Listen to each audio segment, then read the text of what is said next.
Warning. The following program contains scenes which may offend some viewers.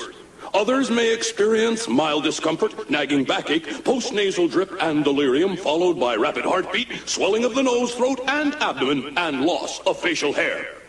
Repeated viewing of this tape may result in the loss of one's bodily functions, redistribution of facial features, premature baldness, and a difficulty in forming simple sentences. So, if you're seriously considering a rewarding, challenging career as a lawn ornament, this is the show for you.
Hey yo, is this on?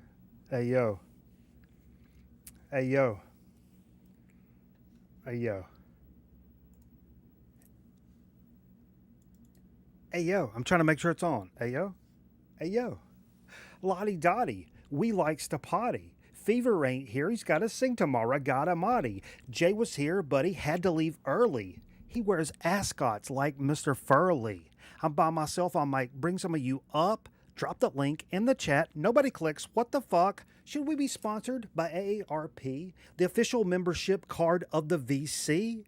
I bought some records. Let's get this party started. But first, let me open this window. I think I just farted.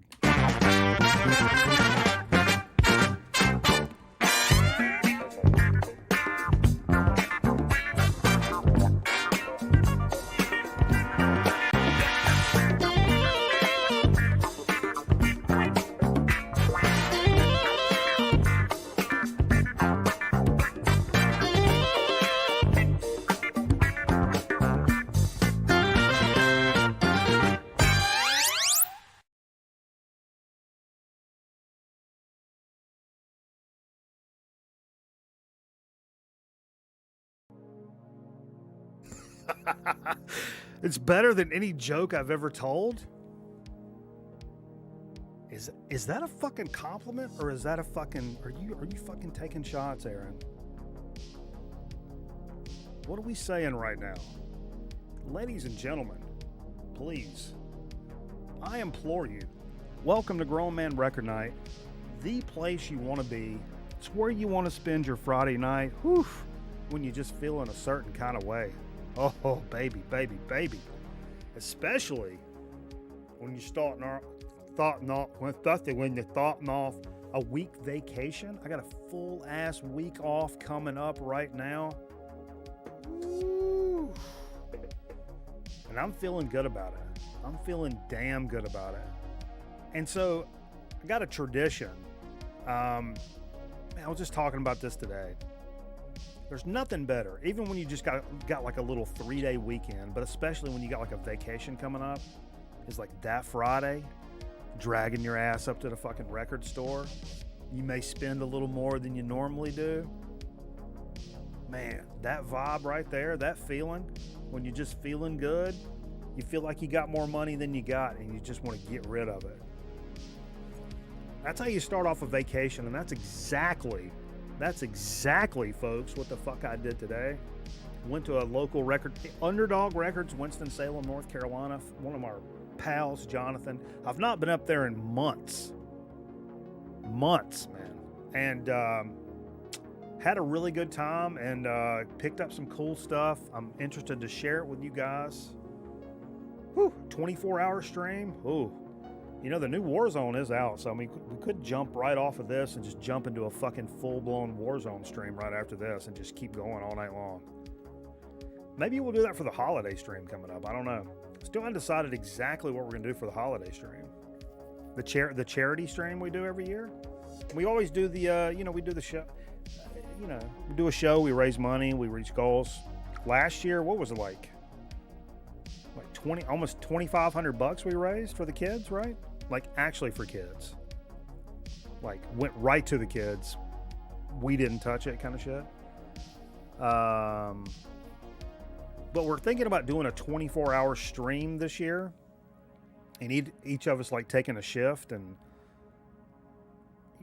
yeah, like a telethon. So like we got, me, Steve, and Jay baseline.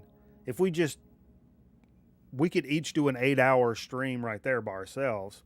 Or, Carl comes up, grab a couple hours. Cameraman grabs a couple hours. Even, Metal Theologian wants to come up and grab a couple hours. Like whatever. We could kind of split it up, and we could say like, we would take turns and some people would sleep. But what would end up happening is like everybody would end up like staying up the whole time probably and just getting crazy. But that would be dope too. Pound some of those, what is it, fruit cake Mountain Dews that are out now. Whew. So, tonight's program is brought to you by me. By myself in the studio. I may be dropping the link out in the chat if anybody wants to come up. Anybody picked up some cool records or want to just talk about some random nonsense and whatnot, come on up.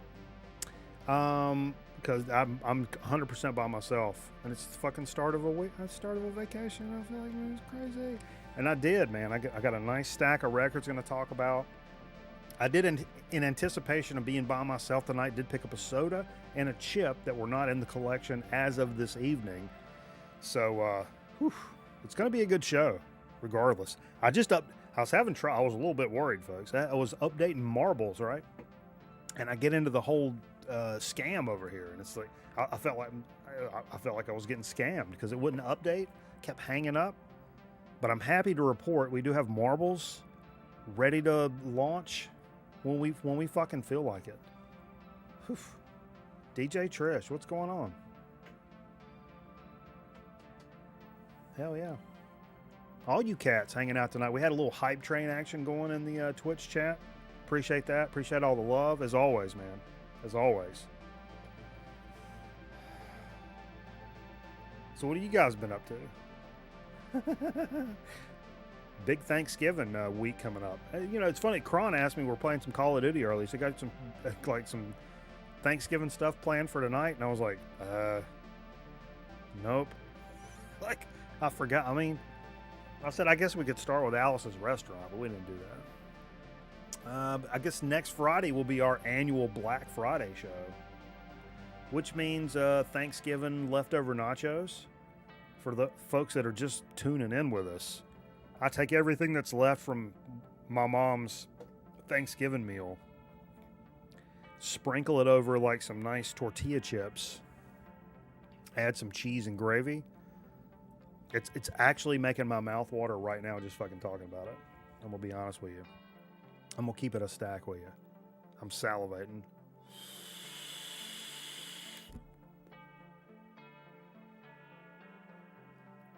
Actually kind of wondering if you have the Sgt. Pepper's Lonely Hearts Club Band OST. I do not. I don't even have the original Sgt. Pepper. Charlie Brown's Thanksgiving in the Panasonic Alcove. Yeah, I don't have any Charlie Brown on VHS. Yeah, Flying Solo, man. Zonk, man. Yeah, Flying Solo. So I'm going to drop the link out here. I'll get through some housekeeping bullshit, and we'll jump on up with anybody wants to come up, man. You know what I used to use on the Thanksgiving leftover nachos? I always use the Pennsylvania company, Utz. Utz made a multi-grain tortilla chip, which I really enjoyed. It's very hearty, had a very hearty flavor to it, which always reminded me of Thanksgiving. Like, you know, Thanksgiving's a celebration of the harvest kind of thing, and it just had that real super grainy taste to it. You can't really find those too tough anymore. Play that Pokemon Christmas VHS. What was I do? Oh, I know what I was going to tell you, Aaron. I went up, actually right now we got The Color of Money with Paul Newman and Tom Cruise playing in the Atari Alcove over here. But earlier I was like, oh, I know, because I wanted something longer where I didn't have to pay that much attention to it. I was like, I know what, I'll play Return of the Jedi. That'd be dope to be in the background, right? So I grabbed my Return of the Jedi tape. I'm going up to stick it into the fucking player. And then I realized, wait, what? It's like, oh, fuck, this is the Betamax that Aaron sent. So it's a Betamax of...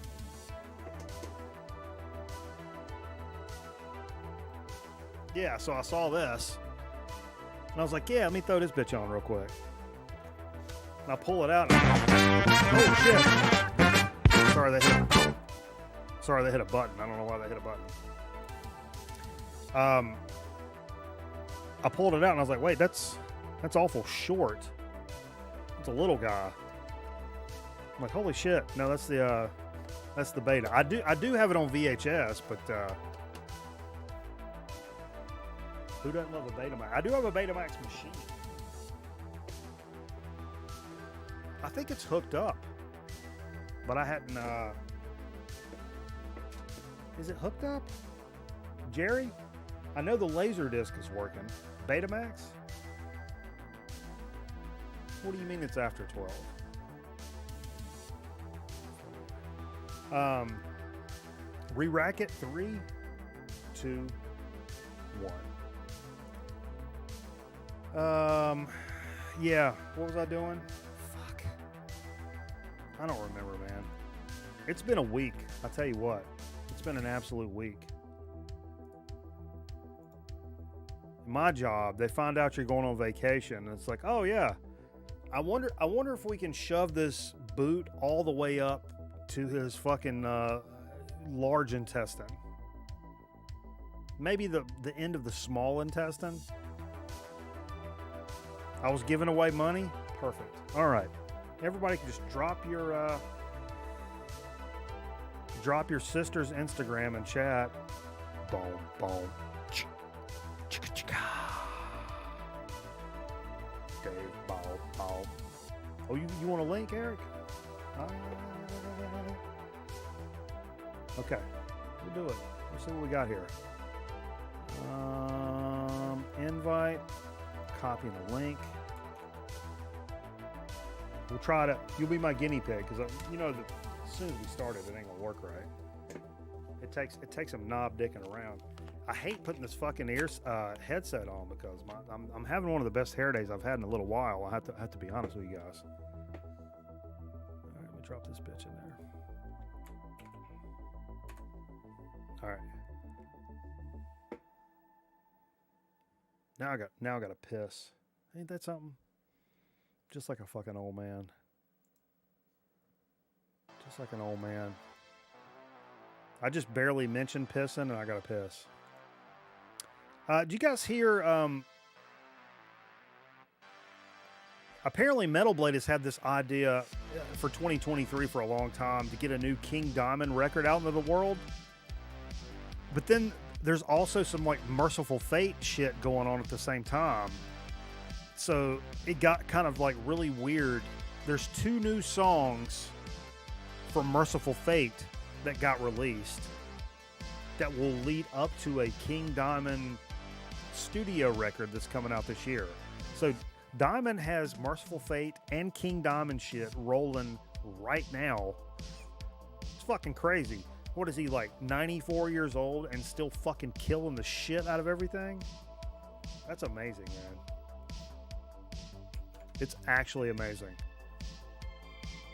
And everybody's like, I think Cliff may have seen him live this week. Some other people have seen him. It's like, dude is spot the fuck on. Doing that kind of singing? How the fuck do you do that? Yo. Woo! Okay, you can hear me. Let me see if I can make this work. You sound good, man. Oh, I know I do. Crystal clear. Loud and clear. Look at that. Yeah. What's up, baby? So what's going on, dude? Shit, I'm doing all right, man. What you Can't complain too much. You out on date nights? You're all dressed up and shit. Oh, my, excuse me, let me white trash it up and drink some water here out of the giant mason jar. Water? You could at least lie and say it's moonshine, for fuck's sake. No. I got some shine, though. I got a little bit of shine. Some corn and some peach shine, and I got a little bit of Applejack. Not that I've ever dealt in any kind of illegal activities, and Lord knows the Carolinas aren't known for shine, you know. So I don't even know where to get it, you know. No, my mom's gonna be out of town for a few weeks and visiting family in Wisconsin, which is pretty cool. But she's gonna be not here during her birthday, so I took her out for her birthday. You know, put on a collar shirt. So you did go out. Look nice for mom. Okay. Took her to a snazzy German restaurant. Got some Wiener Schnitzel, some Jägerschnitz and shit. I like a schnitzel. You know, some Fliegenflagen, Schnuggen. What's the street? Is it Weiss? Sesame? No. What's the street meat in Germany that they're served with ketchup? I tell you what, if there's a pretty young schnitzel. German gal, I'll give her some street meat. If you know what I'm talking about. Yeah. You know, some street meat. You know what I mean? It's not a schnitzel. I don't know German street meat. I'm sorry. Currywurst. Oh, obviously, fucking A. Currywurst. Yeah, I'm doing good. No, I came up here because, you know, I told you like a week or so ago, man, that I hoped that I was going to be able to visit you the week of December 5th or whatever that weekend was. But I got a job, so I'm not going to be able to make it to High Point, man. Well, good for you, dude. What are you going to be doing? Sales. I'm going to be selling shingles and fucking roofing material to construction sites. So it's a solid job, though. So I can't complain too much. And it's Monday through Friday. You have sales written the fuck all over you. Let's be honest. Do I? Oh, Jesus Christ! What are we saying? Is it because I'm charming? Am I? Yeah, stop it! You son of a bitch! You old sly bastard! You looking good, man. Your lady's got that haircut dialed in, man. Past few weeks, man, you've been looking dapper, dude. Yeah, this is the better hair night I've had in a while. Oh yeah. Because some nights I'm just like, I gotta throw a fucking hat on the night, but. All right, I'm gonna do a shot with you. Is that okay? I am having a Slaughterhouse American whiskey. I'll be. Whoa! What do we got here? We got a skinny artist resubbed for 1 month at tier 1. Thank you for the 5 months. Thank you for the 5 months, skinny artist. Appreciate you, homie. Yeah. Whew. But let's do a shot to skinny artist then, man. How about that? Hell yeah. Yeah, I'll wait for you. Okay. You got your ice cold. I saw you got that frosty pop off. Oh yeah. And this bitch. You know what I'm saying? Oh wait, I'll go get my shot glass. All right. Cheers.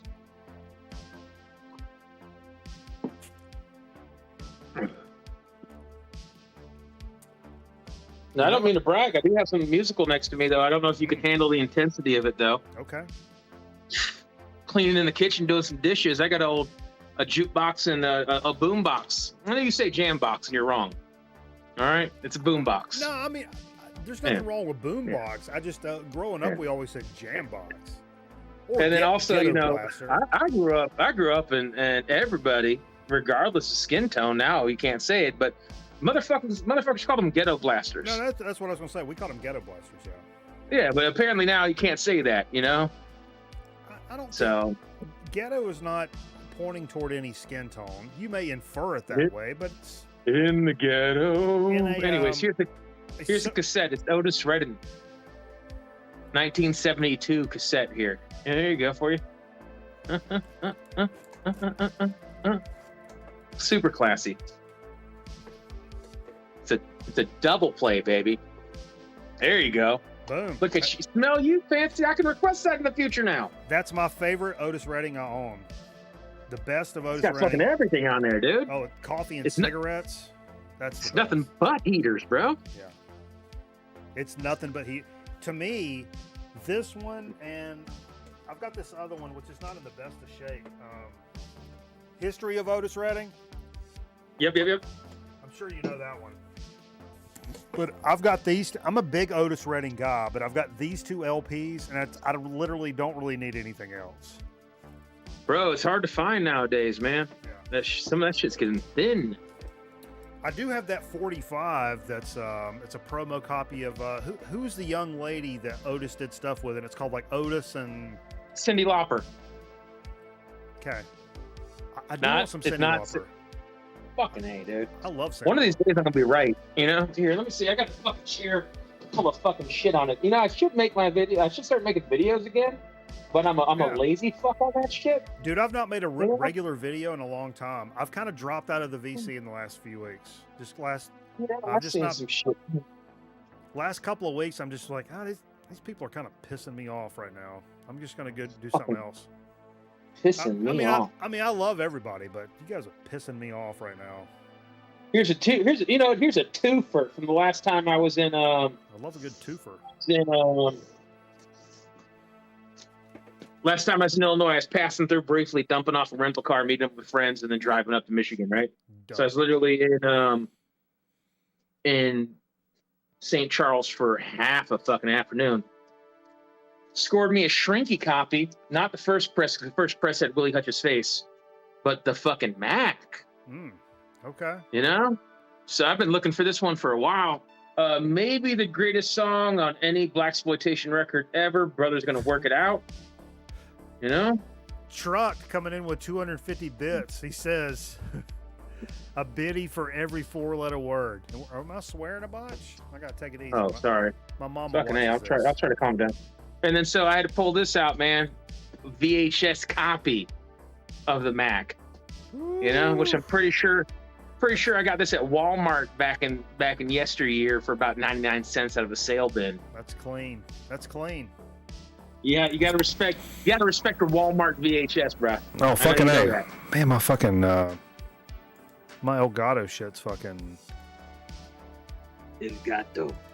Tripping right now. Fucking tripping. Here's an oddball here. Let me throw you some oddballs, because it's a matter of time before. I assume it's a matter of time before someone else is due to come up on screen, right? And I'm gonna get the boot. Oh, I don't know, man. I don't be knowing about nothing. It's just you right now. Is Aaron in the middle of Theologian hanging out with us right now? I hadn't seen. Hold up. Now you're all fucking froze up because I clicked over. God damn it. Do you hear me though? Yeah, you're good. What'd you do? Am I back right now? What's going on here, dude? You're good. I just I can't like alt tab over to do anything while I have a StreamYard guest up. I have to just remind myself, don't fuck with anything. I can't check things. I can't look at the rundown. You mean you guys have a rundown? You actually planned for this bullshit? Yes. So no metal theologian? Not right now. Not right now. Damn, dude, that's gonna show something, but it was meant to be a jab at him, so I don't think it's pointless right now. But here's something you don't see every day, man. I know South Carolina street fight. South Carolina. South Carolina is a mutual combat state, which is great because if you tell someone that you don't, if you tell someone you don't wish to engage in combat, but you plan on defending yourself, then you can. Or if you tell someone that you're gonna, if they proceed further that they are agreeing to mutual combat, you could duke it out with them. Obviously you can't slam their head with a brick or stomp them out or anything like that, but ironically, I think Washington State, which is, I mean, I love our Pacific Northwest friends, but Washington State does not strike me as a state that would adopt a policy. But they had this, I watched this little like Vice documentary or something back in the day of this cat that saw himself as a modern day superhero, wore a cape and shit. And he was like trained in martial arts and stuff, and he would like roll around. The black guy with the flat top fade? Yeah. Yeah, I saw that documentary. Yeah, he would like roll around, but when he would get into it with somebody that was like fucking with a lady, and he did some MMA. I think he even fought in Bellator once. Did he really? No joke. But he would do that. Do you wish to engage in mutual combat? Yeah. And people would be like, "Man, fuck you, motherfucker!" Like. And then he fucking works them. Yeah. Yeah. Hey, how about this guy that actually looks like a superhero is gonna kick your ass? Yeah. But here's something. Now, some people are gonna clown on this. All right, so here, let me set up prerequisite here. I don't give a fuck what anyone says. Nah, fuck. I'm in my late 30s.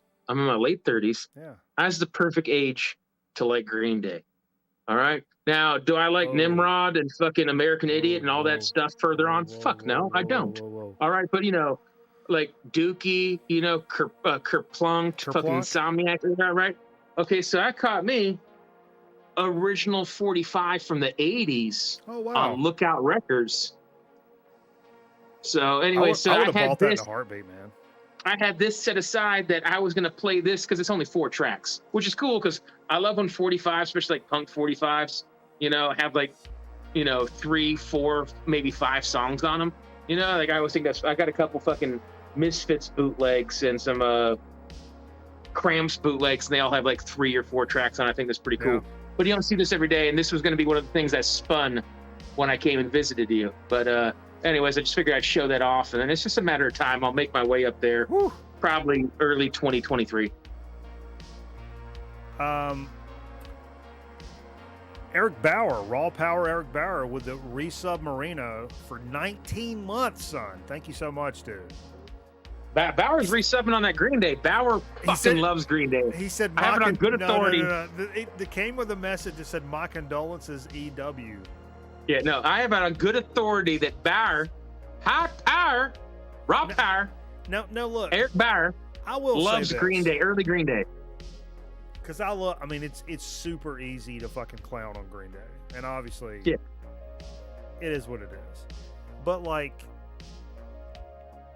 I mean, for somebody like me, and I didn't grow up with punk rock in like middle school. I wasn't listening to the Clash and the Ramones and the Sex Pistols in middle school. It just, your camera cut off, by the way. I'm here. Okay. I gotta dig a no, it's cool. A crusty out. But that just wasn't what was happening in my life. And yeah, when I was like learning guitar and figuring out, finding out grunge music and stuff like that early in high school and stuff, dude, if I didn't tell you, and this is a channel of fucking honesty right here, if I didn't tell you, I listened to Dookie fucking 30,000 times. Yeah. And I love that fucking record. And I don't really need to hear it today, but the people that are like, nah, man, I grew up listening to the fucking Dead Boys and Black Flag and fucking the Circle Jerks. It's like, you were listening to that shit when you were fucking 7 years old. It's like, give me a fucking break. Also, I think there's a couple different bands that stamped in a transitional time in music. Like, there's a lot of like hair metal guys that fucking hate Nirvana because it ushered in the death, fucking Warrant and fucking Poison and all the shit I fucking love and try to get my dick sucked to in high school is gone. Woe is me, I hate Nirvana. And the same turn, a couple years later, there's like the grunge people, you know what I mean? And they were upset that it was fucking over. And like Green Day was one of those transitional bands that wasn't grunge, that was like in that gap between grunge and that post grunge, like what became like alternative, which turned into like really obnoxious radio pop alternative. But so, and then also Green Day became that. So like, like same people that fucking hate Metallica, you're like, dude, just fucking pretend that the Black Album was never famous and wasn't played a billion times and they never made more music. Yeah. If the Black Album was never got famous and then that was their last album, metalheads would talk about like Metallica in like the highest fucking regard. But people are upset because they fucking make 4 or 5 more albums and they all fucking suck a dick. It would make me seem way cooler to tell you that I didn't sit and wear out fucking Dookie on my Walkman in like early high school, but I fucking did, and that's the fucking story. I had it on cassette, the blue Geffen cassette. It was clear with the blue panel on it, with the J card that folded out about 37 feet long with all the handwritten lyrics on it. I was going on a big, long road trip. I think we went to Disney World with the Fellowship of Christian Athletes, speaking of which. What was it tied to any sport or just any Christian athlete? I was a huddle leader. I was an FCA huddle leader. I was an huddle officer. Leader. Yep. Like Huddle House? Like, would you like flip? What? We brought people in. Explain some. Okay. Anyway, right. But no, I was going on this 12-hour road trip, and I'd recently got into that kind of stuff, and my boy burned me some tapes, dubbed me some tapes off of his CDs and some other tapes. And so I had some stuff that I remember, these are the tapes I listened to on that trip. My dad's original Let It Be cassette, Apple Records white cassette. I listened to that. I listened to Green Day's Dookie that the guy dubbed. Meat Puppets, High to Die, the 95, and it's higher. What's it called? Isn't it called High or Die? Dude, I don't know. Too High to Die. Yeah. And Incesticide, Blind Melon. Oh yeah, dude. But there's people out there in their 30s and 40s acting like they didn't listen to Blind Melon and fucking Everclear and fucking 311. There's people acting like they weren't fucking listening to 311 trying to finger bang. You know what I mean? What are you doing? You lying to the world like you weren't 13 once just listening to music. Yeah, I was 13 years old, just like, dude, I didn't know who the fuck. Dude, you know how fucking stupid I felt years into listening to music when I discovered the New York Dolls? And I was just like, oh, this is something I didn't fucking know about till now? Dude, it was like that's going to make fucking Green Day look pretty fucking shitty. 2 years ago for me. Bro, I was probably, I'm not even joking, man. I'm fucking 39. I know I cracked 30 when I discovered New York Dolls. I'm not even joking. And I've been fucking raging on fucking... I knew who they were, but I thought it was lame. When I saw them, I'm like, get the fuck out of here. But I never because it was like a glammy, androgynous, I'm like, what is this? Mick Jagger-y. What is this, Poison? Which is stupid. I shit on them because they look like Poison. Guess what? I fucking love Poison, son. Do you? Come on. All right. So I don't know if you lump this in with the greater hair metal, because some people like put like Guns N' Roses in hair metal, and I think that's I don't think that's accurate. They're a hard rock band. Yeah, but so you can't put Motley Crue. There's always a debate too whether or not Motley Crue or Rat are hair metal, and less people say Motley Crue, more people say Rat is. But if Rat is hair metal, in my personal opinion, they're the best of all hair metal. I'll rat and roll. I'll do a little Rat. I think all three of those are really hard rock bands that just have the style of the times. They were also in that same LA scene a lot, that California scene, and a lot of those bands came out, and then I think they may have looked the part, but if you really kind of break down their music, those are hard rock bands. Yeah, it's not like it's not like Rat is Kit Winger. No, they're in, the style and the things are indicative of the times, but the music I think was something else. And I'm not necessarily putting you with the Submarino Gifterino to our pal Malia. Welcome, Malia. And I'm not necessarily putting down. Hey, what's up, Malia? So I'm not necessarily putting down fucking Winger right now. All right, I'm not. Don't get me wrong. I'm not celebrating them. But there's this weird people that like have like this weird defense of like Winger. Or what I was really trying to think of, I said Winger. Warren. There's multiple people I heard is like, dude, don't sell Warren short. Like, you know, insert filthy, stupid, fucking rich or whatever it is. But people will be like, dude, I'm trying to tell you that Warrant album is one of the 10 best albums from the 80s. I've heard that from multiple people trying to tell me Warrant is some of the best music of an entire decade. You know, two bands I hear that from about all the time that as a younger man I would not have appreciated or even fucking listened to is Whitesnake. Yeah, okay, yeah. And apparently, I mean, I know the Whitesnake, the one they play on the radio. It's got those fucking. But they had a long run there, so it's like one of those things where it's like, you know, it's like to go back to Metallica. It's like early Metallica, later Metallica. Whitesnake had a fucking run. Yeah. They filmed a music video less than a mile away from my house. But the other one is Europe. Even Metal Theologian says that like first Europe record is like fucking killer. Now, full disclosure, I think the Final Countdown is the fucking tits.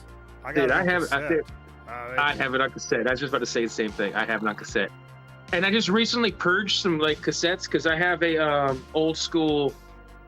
You remember the old wood dartboards look like that would kind of gate filled open up? Oh yeah. And they'd have like, you know, a Budweiser logo. Yeah, so I have one that looks like it has Coca-Cola logo on it, and when you open it up, you think it's a dartboard, but it's 16 quadrants of like I think 7 or 8 cassettes each.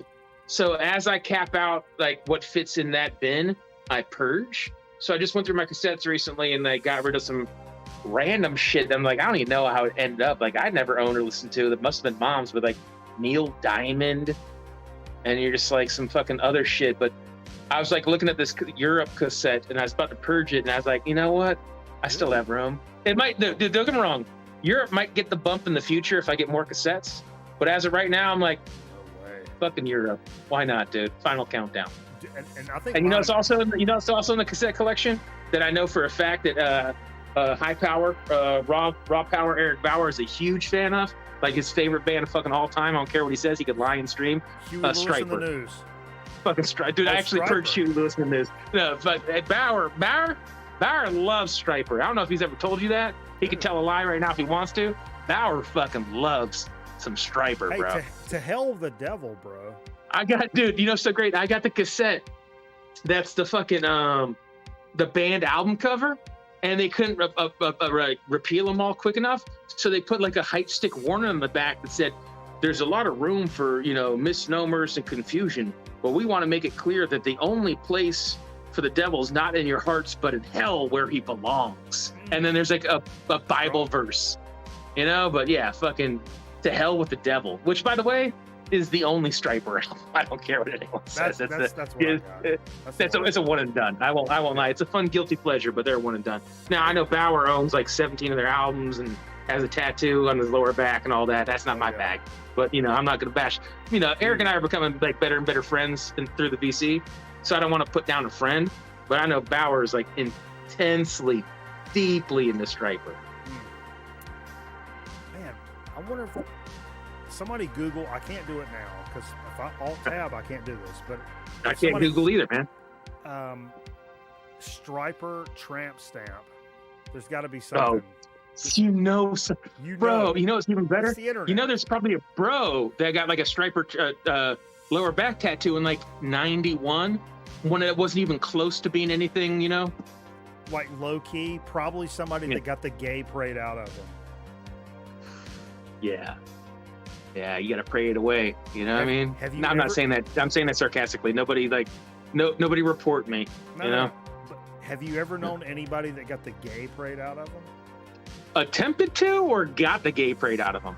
Dude, I went to school with this cat in high school, and it's with these guys in high school who's like, "Oh, I'm pretty sure this dude's gay." And it's like, even then, I was like, "Cool." I mean, we probably made jokes because we're idiot kids and whatever, but like, I'm real honestly like what the fuck ever. But you just, you know, He seemed like a gay kid to you. And then turned out when he was in his 20s and stuff, like late teens and early 20s, he was a gay kid. And it's like, cool. Yeah. And then, like, got the gay prayed out of him. Yeah. Like, my legit. best friend in high school, one of my best. Now he's like married, 3 kids. He's like a principal at a high school, and he had the gay prayed out of him. Bro, so sure he did. It's like, all right, live your life, but you tell me he's not beating off the dicks right now. Like, yeah, so come on. So when I was in high school, my next door neighbor and my best friend, his name will go mysterious, but his little brother, you know, he's a nice enough kid, but he was pretty flamboyant, very on. It's pretty clear what he was. His parents tried to get him into all the sports you can imagine and rough and tumble things. It never really took. But we were jumping on the trampoline, you know, I don't even know how old we are. We're all probably in like the 10 to 12 range. And so my buddy stepped in the house, you know what I mean? And they grabbed fucking Hawaiian punch or whatever the fuck it was we were drinking when we were 11. And his brother grabbed my junk. Like, not even like you'd think it'd be sexy, but just like mad aggressive junk grabbing. And so I was fucking 12. I didn't handle it well, so I jumped. I didn't punch him or do anything like that. But I jumped off, and I was like, what the fuck? You know? And then his brother came out, and I was like, dude, your brother just grabbed my fucking junk, yada, yada, yada, right? His mom came out, and she's like, what are you guys yelling about, making all this fuss? And, you know, I was like, your son just grabbed my junk. She was devout Southern Baptist, and she's like, you hushed your mouth out, right? And she was cussing me out and fussing. Something fierce, banned me from her house, wasn't allowed to be my buddy's friend. All right, we had like a wedge in our friendship for like a year.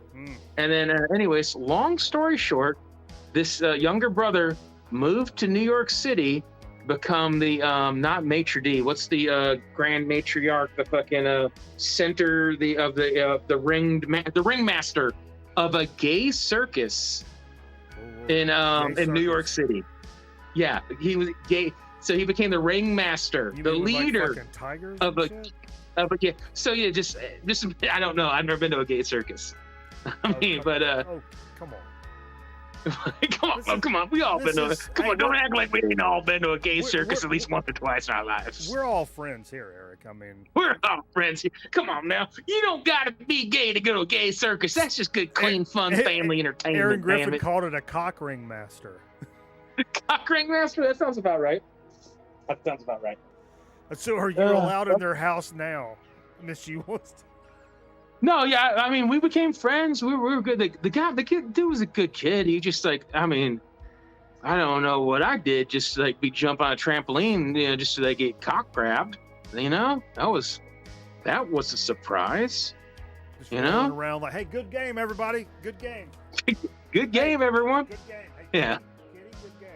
But they tried to pray the gay away, and they tried to get it, like, the more manly stuff you can do, the better. So they got him doing stuff like sports, like wrestling. Yeah.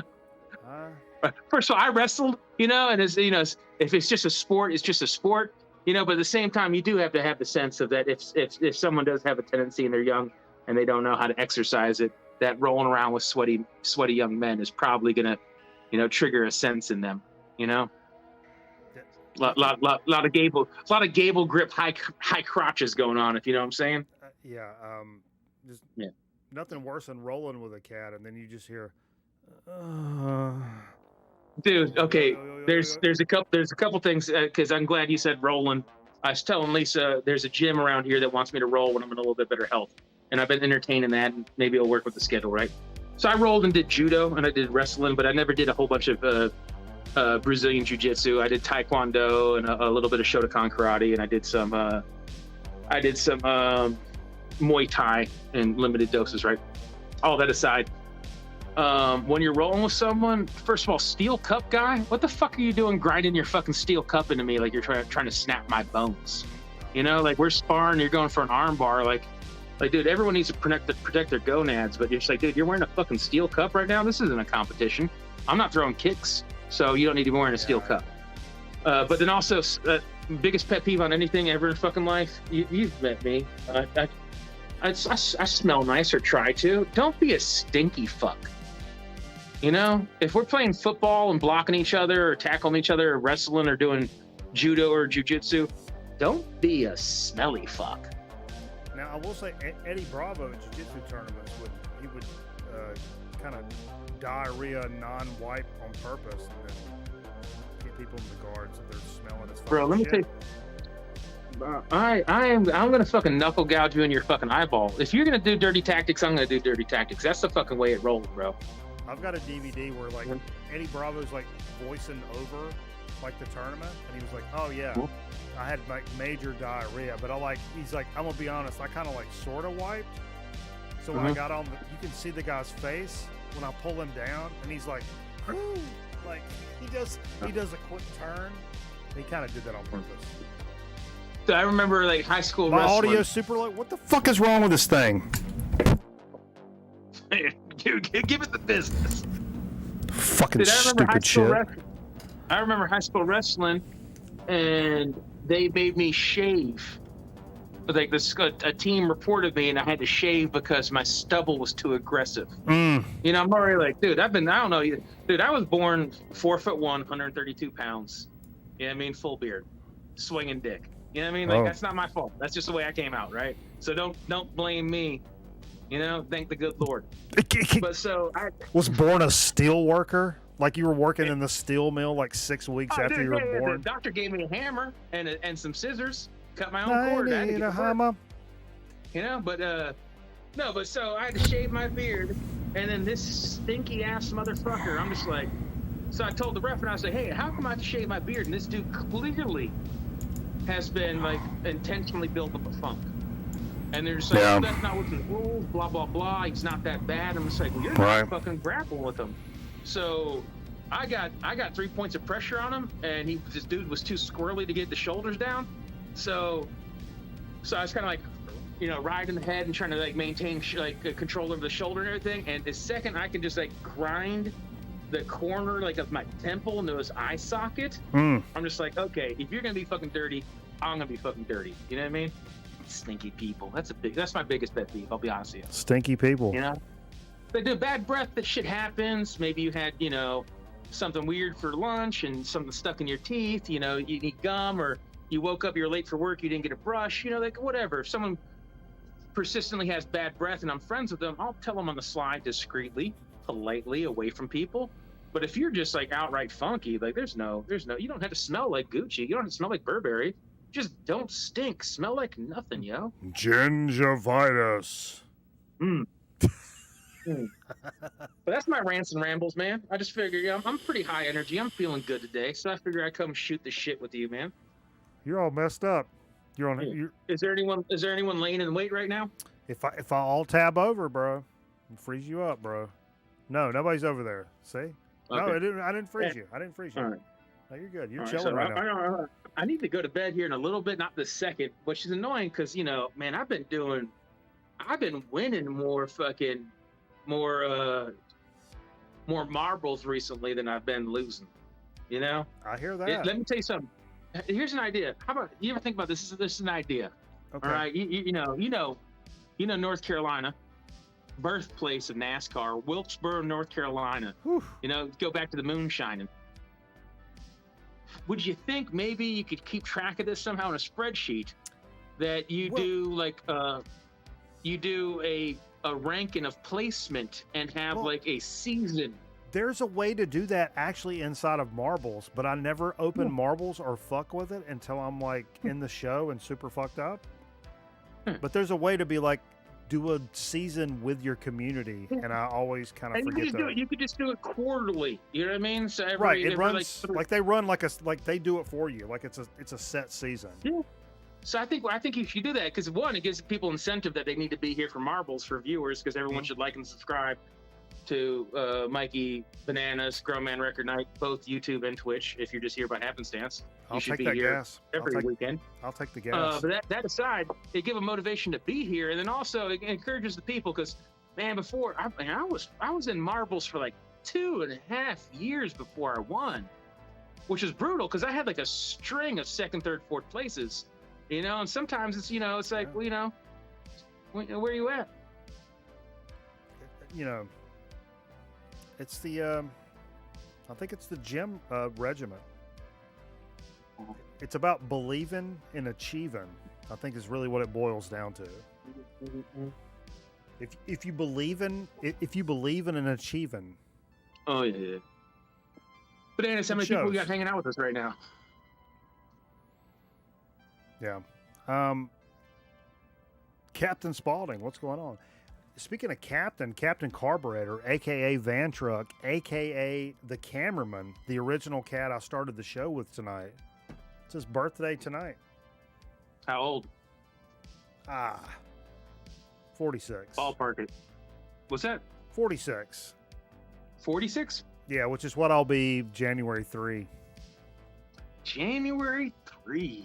The perihelion, the day the Earth is the closest to the sun, which is why I'm a little bit off. I've been told. It's like, oh, my birthday. Birthday's a perihelion. That's why that explains a lot. I'm like, what do you mean? I'm like, well, you're My birthday's 4/20. That's Aaron Griffin's birthday. Is it? Hey, Aaron Griffin's a slick son bitch. Also Bart Simpson. Also Adolf Hitler. Eric. Yeah, Bart Simpson, cooler reference. You know. And you've got some German heritage, and you've got the same birthday as Adolf Hitler. You care to elaborate on that? Bro, so we went to this German restaurant in town here called Schwabenhaus. It's really nice. It's kind of like it's not hoity-toity, but it's like casual fine dining, you know, German. It's a nice spot, right? So it's a cool place to take mom for her birthday. Owned by Jared Goldstein. They saw my name on the reservation, and I guess they just thought they just thought I was in the know. They thought you were Michael 45 RPM? You speak German? And the look of disappointment when I kind of got lost with them, I'm just like, dude, what's going on here? Dude, this lady looked at me like, you fucking failure. You change your fucking last name, you know? They're like, you're more Guido than you are Kraut. Now those are offensive terms, but I'm half Kraut, half Guido, so I could say those. That's tough sayings. Is that how it works, right? I think so. All right. That's how I get away with, or when I. You don't ever see anybody. Never mind. I can't do that. Check yourself before you wreck yourself. You got some Native American in you, don't you? Well, no? I know, because I'm gonna I said this joke last time I was on your fucking stream. I don't know how many people are gonna remember it, so it's just a fucking joke. I guess I fucking jumped the shark on that. But as to my Native American heritage, I think I've told you this in the past that my grandpa's cousin's uncle's best friend's neighbor's dog sitter once saw a half Indian naked. Oh, so it's in the blood. It's in the blood. You know, it's in the blood. I got a lot of a Native American and a lot of Irish, so okay. I don't have a fucking chance.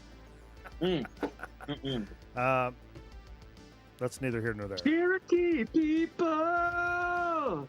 Cherokee tribe. So proud to live. I gotta click. Hold on a second, because I have to just at least click over here. I'm taking the yard off. Boom. I just need to look at the rundown, see what we're doing. What's your thoughts on Andrew Hill? Andrew Hill. I probably have more thoughts on Benny Hill. Okay. Part of the classic series, the Blue Note Classic series, out today. Point of Departure, which is what a lot of people consider Andrew Hill's like just absolute fucking monumental opus here. Which is his debut. 1964. Kenny Dorham, Joe Henderson, Eric Dolphy, Richard Davis, Tony Williams, and super stoked that this came out on the Classic series, which I like because it's a little bit lower key in terms of price. Yeah. Which I really dig. That this is my issue with the Classic series. Okay.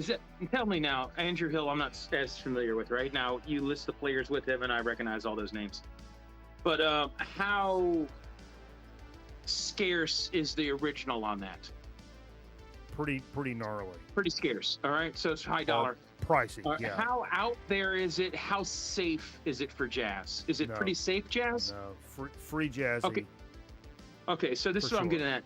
There's some hope in that then, because I like free jazz. I don't like so much like solo free jazz. I don't like that in any way. 2-3 pieces. I like when there's like 4 Miss piece you free with the jazz. gift of Reno. Thank you, Miss you. Yeah, spam that sub hype. But so when it comes to like free jazz and shit like that, I like when there's like a whether it's a piano or drums and bass working together. They kind of have like a backbone going together, and then someone else gets a little bit weird with it, whether it's like a trumpet or a sax guy, getting experimental, but there's like a core foundation behind it. But so maybe there's hope with this Andrew Hill, because some of these things getting repressed, you're just like, dude, I find that there's multiple copies of it, multiple pressings of it, and it's not that adventurous. Like, I'm still looking for, like, as a Donald Byrd fan, like Kofi. Like, can we repress Kofi? Can we repress Electric Bird? There's some shit that you're just like, I can't fucking find for years as a Donald Byrd digger, and they're not getting repressed. But then you'll see like some repress of like, oh, an album I see every single time I go crate digging. Thanks for the repress. Yeah, it's definitely not that, and that's what I think they've done really right in the classic series. I mean, even in the Tone Poet series, because the only things I've ever saw have been like Gray Market, Waxworks. No, not Waxworks. What's it? Wax Time. Those reissues, which I actually have an Ornette Coleman Wax Time. Sounds great. But I know some of the other ones, and I'm sure it's sourced off of fucking MP3s, and it's fucking brick walled, and your superb fucking VC audiophile would pick it apart with a fucking. Do you have the Ornette Coleman live in Stockholm, volumes 1 and 2? No, I don't. See, one of mine is Japanese press, and one of mine's the 75th anniversary. So those are clearly both disgusting, terrible pressings that should be burned and destroyed because they're horrendous. I need. You know what I need? I need a $400 version of that pressed over 13 records. That's what I fucking need. That's the because that's the only way you can enjoy jazz, bro. Well, here was my take about Andrew Hill, and it's not quite, in my opinion. He's a pianist, so there's a lot of melody there that a lot of regular people could kind of fold into, and it's not. Yeah, there's something to follow. Where like Ornette Coleman may run some people off that could maybe otherwise enjoy it, but initially you maybe be like, what the fuck? Who's strangling the fucking cat over here? The fucking stereotypical jazz argument. But I think Andrew Hill does a good job of kind of bridging the gap between like classic jazz vibes with some fucking out there, like bonkers passages wrapped around some nice melodies that folks could kind of understand. But then it kind of like evolves, bum bum bum bum on a piano, bum bum bum. What's going on with the impulse represses? They're catching their stride too, right? Aren't they? Am I mistaken? From what I understand, yeah. When are we gonna get Archie Shep Magic of Juju? I don't want to fucking pay $130 for an original. Yeah. DJ Wiggles 420. Hey man. Welcome to the program. Wiggle. Yeah. But, so anything else new in the pipeline for new represses coming here? Yeah. Let me see. Let me see what we got here.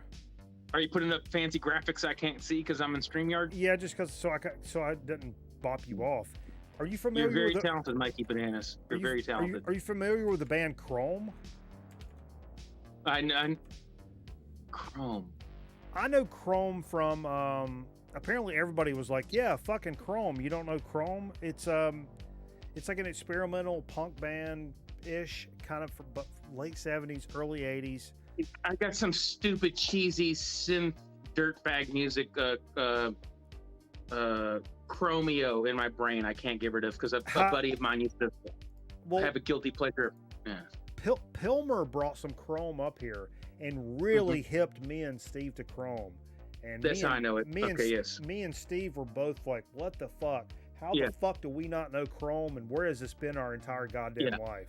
Now, again, when you're like talking like earlier, when you're like, oh, I don't like Green Day.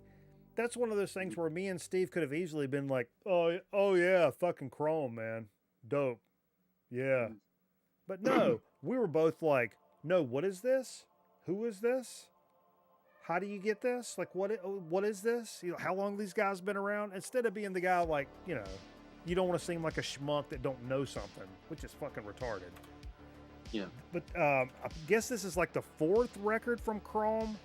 Got a nice reissue. 1980 masterpiece, newly remastered, and it's got some bonus tracks and shit. It's the first release to appear on the hugely influential Beggar's Banquet label, home to Gary Newman and Bauhaus.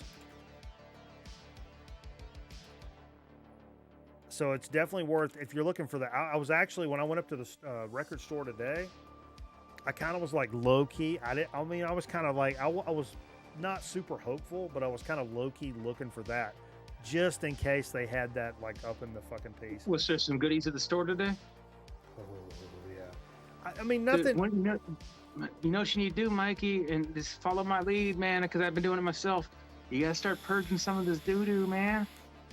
I guarantee you have 20, 25 records you don't give a fuck about that you're never gonna spin. I got 200. And they're totally worth, dude, like, pull out 25 at a time. And then if some of it's absolute gibberish music that nobody cares David, about. What's going on, brother? What's up, David? So then, dude, if there's some stuff and, you have a rapport and you're friends with, a shop owner, and you tell them, like, look, don't tell them all preemptively, but, you bring in a couple records that aren't your vibe, that might pull some money, some mid-tier stuff. They're all going to be like $3 to $5 records, but there's enough of them that all adds up, that if he gives you $1, $2, $3 a pop. And then the other stuff that is probably dollar bin fodder. And if he doesn't want it, politely tell him, like, hey, man, I'll take this as a goodwill if you don't want, but I don't care if you make $1 or $2 off each one if you have a dollar bin. Let me just get rid of this, and this is on me. That goes a long way, man. I've been chucking 20, 25 records at a time to get 1 or 2 records, and I've been getting some fucking dope shit recently, man. But my stores, there's been one guy going to the 2 main stores around here, purging late 60s, early 70s, hard and heavy, psychedelic, krautrock, space rock, weirdness. I need to fucking make some fucking videos. I got some dope shit. It's one of the reasons why I wanted to come fucking stream with you, man. Nice. Yeah. I mean, I've got, before I even get to like that shit, I've got a couple of stacks of just like Ed Ames records and shit. Yeah. Like baloney. Yeah. Like, and do you have doubles? I mean, these are like baloney records, like Lawrence Welk and then one of the hardest things to come for me to come to terms with is that, me, I love a bad album cover, dude. You know? Yeah. I love some a bad album. Covers, yeah. I get it, like, dude, I love it. Like, don't get me wrong, some bad album covers are so, and then the records, like the record I gifted you, which by all means, I don't care if you ever take it out and fucking reframe something else in there. But like that Green Hornet I gave you, like I love I love a fucking cheesy album cover. That to me personally, that one paint, like a picture paints 1,000 words, so to speak, or whatever the saying is. But some of that stuff, I just had to get rid of the collection, man, and I have zero regrets. The next thing I need to go through is like, I got, one thing I need to purge that I can't fucking help because I'm nostalgic for things, and I fucking love them, so I can't help myself. But stuff like Jaws 3D, like obviously, like dude, this Jaws is a ripper. That it's classic. It's cool to put this on once a blue moon, but you're just owning shit like this for the sake of being a nerd. To own it, like, it's like a comic book. You're owning a comic book at that point. It's like baseball card, comic book. You're not listening to the records. Exactly, dude. Like so, some of that which stuff, is cool. like, dude, I appreciate that, but no. Wildcats. You remember this movie with Goldie Hawn? Absolutely, bro. Like I was like, what's like? I don't even know what's on this, dude. Show Me How It Works. Fucking right. Show Me How It Works. Staples. Razzle Dazzle by Michael Jeffries. Woo! Don't Want to Be Normal by Randy Crawford. I Want to Be Normal, Eric. Songs. What's that? I said I don't want to be normal. Yeah, dude, I don't know any of these songs. Like, this is the type of shit I need to purge out of my collection. But then I see stuff like this, like I don't want to really per se listen to this, but I'm sorry, bro. Like to me, that's just fucking awesomeness. Like I don't really have a desire to get rid of that. The inner nerd in me is like, this is fucking awesome. Can't. There's certain You things know? you're like, no, you can't. You can't. Yeah, but like having a copy of freaking wait, here's some goodness for you. I know you'll appreciate. Let me hit you with a trio Still, of Things I know you'll fucking appreciate, right, dude? Beat Street, I've got Beat Street, but it doesn't look like that. bro. This is a dead mint fucking copy. This is a gift from B-Side Records. This thing is fucking flawless, right? Man, I've got And that, then, but mine looks completely different. That's crazy. In the same wheelhouse that. right here, man. Fucking Crush Groove, bro. I've got Crush Groove. Mine looks different than that. That's weird. You gotta have that Crush Groove, dude. And look at this beautiful shrinky copy, fucking Breaking. I've got that as well. That's awesome. You know, do you have Breaking 2 Electric Boogaloo? I don't. I've got it on a big Yeah. clamshell VHS, but I don't have the soundtrack. that's a tough one to find right there. Have you watched? I just finished this series on Netflix, which I started a long time ago, called The Get What's Down. that? Yeah, bro. You know about The Get Down? All right. Yeah, I know about the Get Down. I just finished it. It took me 2 years to watch it, but Fucking Vision Quest, bro. oh yeah, dude, keep It's going. I fucking- gotta piss. I'm about to piss my pants. Tell everybody why you are the way you are. I moved around a lot as a kid, you know, and so every time you do that, you need to make new friends. So that's how you end up hanging out with all walks of life. And then that's also how you end up sometimes alone in a pocket, eating too much and getting fat. So, which tends to lend you to making friends with nerds. And so, on account of that, you know, I do have nerd tendencies. But that's fucking neither here nor there. Because I also like fist fights and booze and fast cars and pretty ladies. So, I like to think I'm a hodgepodge of a person. But I guess since I'm next to soundtracks, I'll just keep on grabbing more randomness. Some of this I actually recently showed on a stream last week with Diner. Anyone remember this one? There's a famous scene where homeboy right here from Home Alone was very upset with the way his records are being organized by his wife, which I thought was absolutely preposterous because dude man had like doing laundry. That's a buzzer right there. Okay. Hopefully I got that 3-pointer in on time. But anyone remember that? I think it was fucking stupid as hell because dude was like losing his shit on his wife not organized records correctly. But the dude had like fucking 31, 40, 50, 60 records. Like, is it that hard to find your records? But some more soundtracks. Shit, I probably need to purge. Hippie goodness right here. Do I need to own this, man? I don't think I need to own this. Why do I own this? You know, but the cool thing is all my soundtrack records fit in like one small bin. So really, honestly, until I get too many that they don't fit in that one tiny space, I guess I really don't have an issue with too many soundtracks. But young Susan Sarandon, Peter O'Boyle. This is a really good movie. Songs performed by Jerry Butler and Exuma. This is a pretty cool movie. If you look it up online, they will give away the ending. But this is a weird guy that doesn't like the change of times and surround around drug culture. And it's this working class loser that befriends a rich, wealthy guy. The dude that was from fucking Caddyshack, the white-haired guy, that cat right there. I can't fucking remember his name. What's the dude from Caddyshack, the rich guy? Ted Knight? Yes, Ted Knight. Thank you much, man. But have you ever seen the movie Joe? No. It's about this big clash. If you look it up, it's gonna. If you watch any kind of trailer or spoiler, anything will spoil it. Just buy the movie and take it in. There's a young Susan Sarandon in this. She shows bush. If you're just a weirdo, you know, she hangs some titties. And then it's a weird oddball movie. How young? And then so it's in a weird adventure.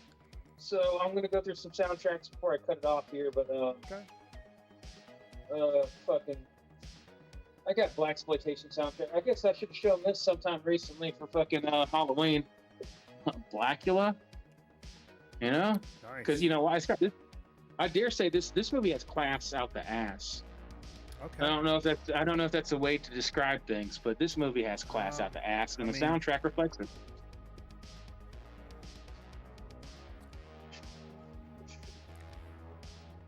And then here's one of the last records I own because the album cover's so stupid. I think it's amazing.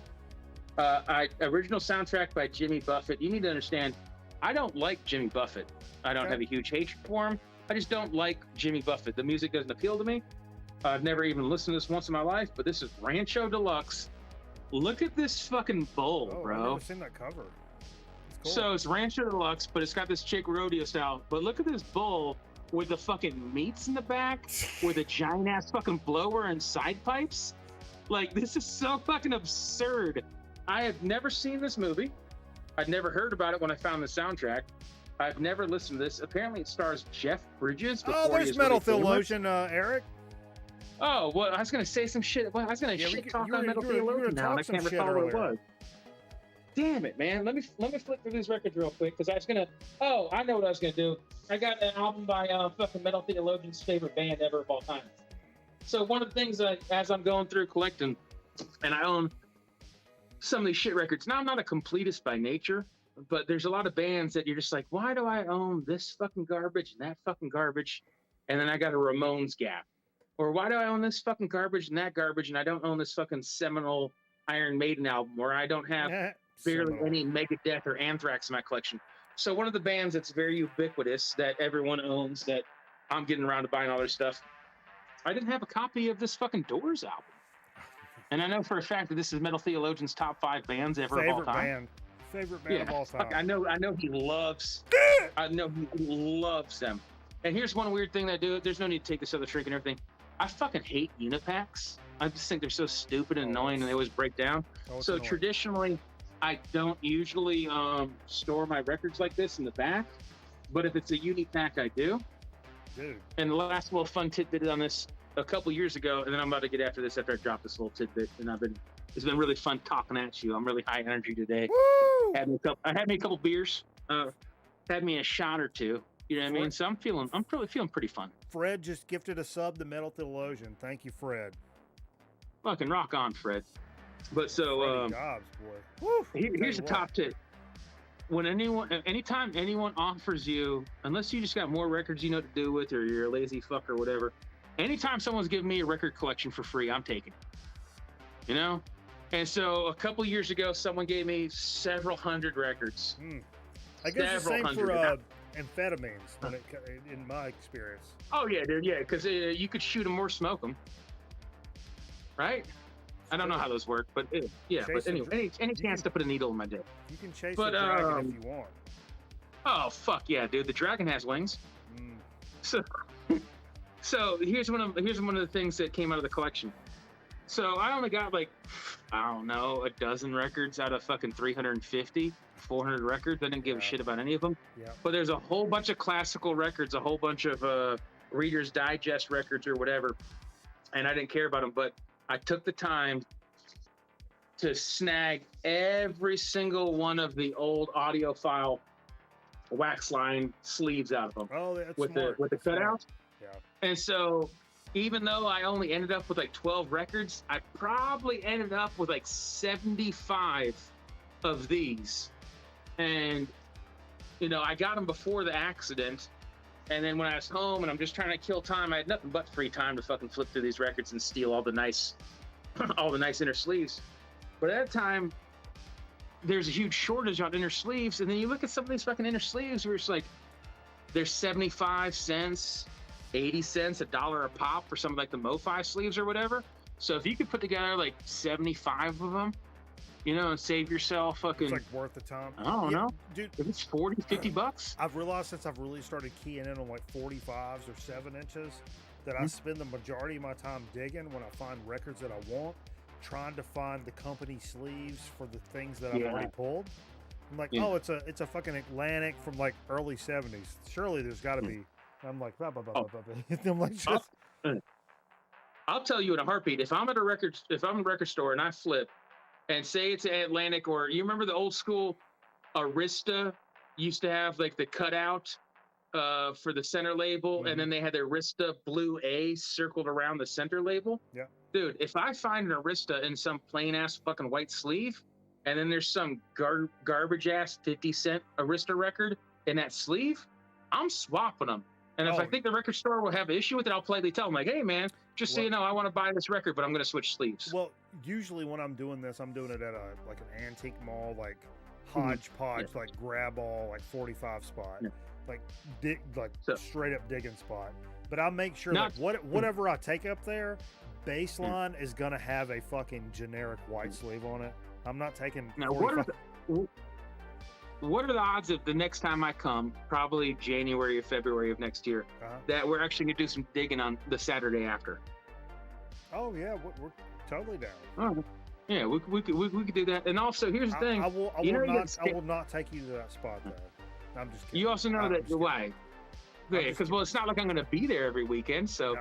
But here's another thing, too. You know, you got to stand in an invitation to this house. And I'm going to let you know in the next few months, once I get this paycheck in, my laptop is well antiquated. It just needs to fucking gone, right?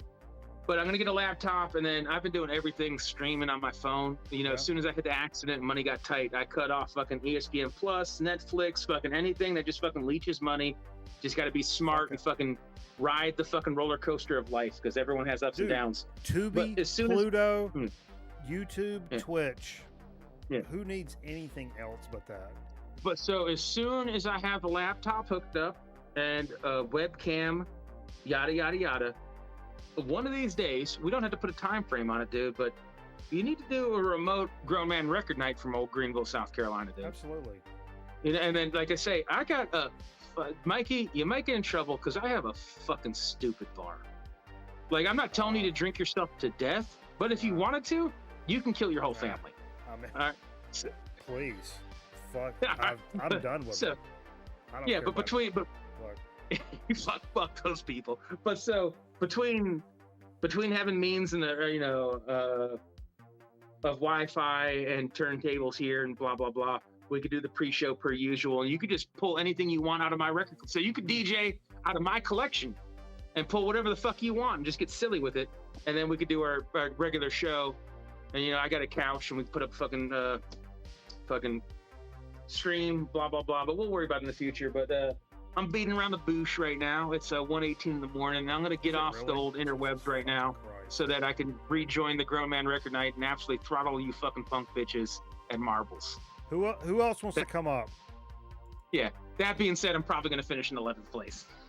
Love y'all, man. I'll see y'all in the peanut gallery. Hey, man, peace. We appreciate you, brother. Yeah, I love y'all, man. Be good. Yeah. Woof. Eric Workventure. It's old Eric Workventure. I'm dropping the link in here. Boom. Don't be scared. But I got to move it along. We can't bullshit.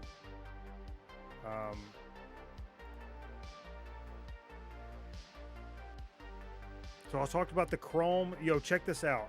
If you're a fan of the stuff that we love here on Grown Man Record Night, the fucking the stoner doom vibe, you know what I mean? That fucking just low-key, tuned down, gnarly, fuzzed out stoner vibe. Man, do not sleep on this record. All of this band stuff sells out super fast, and then when it sells out, it tops out on Discogs. You'll never find it for less than like $60. It's one of those kind of bands. 100%. I've been listening to these guys for a long time, called Devil's Witches. Brand new record just dropped in all her forms. It's the second record by these guys. I can't remember the name of the first one, but I've listened to it online a bazillion times. Bazillion. It's one of my favorite stoner records of all time, but the record is super fucking expensive. And this one came out literally today. 12-track album. I think these guys are British. Dude. Devil's Witches in all her forms. Look it up. You can actually pick this up on Discogs. And to that point, we may be talking about this record in a week or so. I don't know. I don't know. But I'm telling you, man. I'm telling you. If you like that kind of shit, this is one of those jump on it and fucking do it right now. Aaron Griffin, Zonk Man. I'm telling you guys specifically, Mr. Bizarro. If you like this kind of shit, it's the shit you need to jump on right fucking now. Or like a year from now, you'll be like, holy fuck, I wish I would have. Because they don't come back around. Maybe this is the exception, and now they're fucking popular, and it's gonna be. If you wanna run that risk, that's on you. And I've done that, and I have paid the price sorely, my friends. Devil's Witches. Aaron. Yeah, you would really dig it. And it's even limited on Amazon. There were a few of you I was going to direct message before I brought this to the public, but now's your opportunity right now. I'm telling you. I got one today. We're all friends here. I got one today. It said one left, this color variant. And yeah, it's one of those. It's one of those. If you fuck around, if you're like, yeah, I'll get this in fucking December, it'll be gone. You'll never see this again. They won't repress it. No, the Bandcamp one is gone. Amazon's the only place I found it, honestly. Anyway, here's a genre of music I did not know existed until today. A band called Duster, and the album is Stratosphere, and there's actually a couple of these Duster records that got repressed today. 1998 debut, simultaneously capped off and reinvented the slowcore's first wave. So it's a genre called slowcore, which is kind of dreamy, hazy, fucking, I don't know what you call it. It's got ambient vibes. It's got some low-key, lo-fi rock vibes. Dude, it blew my mind, and I've never heard of this. The Numero Group is doing this stuff, that's releasing this stuff. Yeah, Aaron, do that. If you like it, sample it. If you like it, do that. That's what I did. You know how cheap I am? Those records are expensive. I was in bidding wars for a Devil's Witches records, not on an auction, but for things that got reissued, hitting a button like this, and still missed out for an official release, which is kind of what this is. But yeah, Scotty's got the Duster box set. Yo, that's what's up, man. These guys are really fucking killer, man. Really fucking killer. How would you describe it, Scotty? Am I doing it justice? The fucking slow wave. So it's toned down, the shit we would listen to after the show back on Twitch, when we've all got a fucking hork full of, Halo. Come on.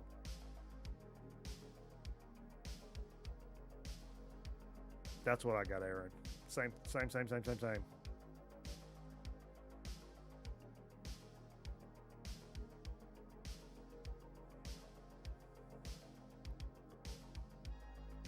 Mine was a lot sooner than that, but I think it'll be here sooner,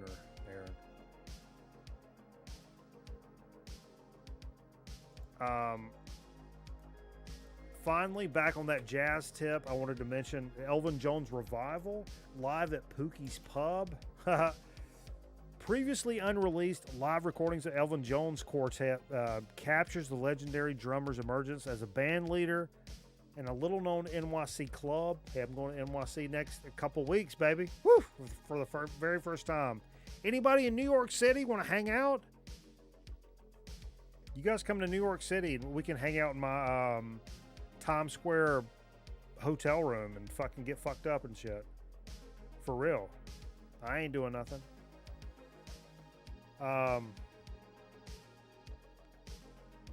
Joe Farrell on tenor sax, Billy Green on piano, Wilbur Little on bass. Recorded in 1967, just 2 weeks after Coltrane passed, man. And this is 3 LPs. 3 LPs, so it may be worth a while.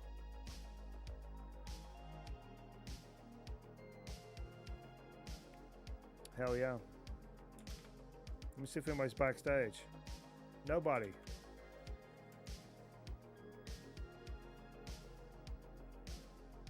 Those are traitors.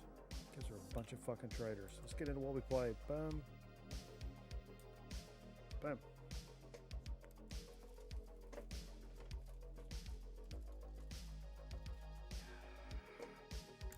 This was left on the table from, I played like 2 lines of this on the Hydra sessions last week.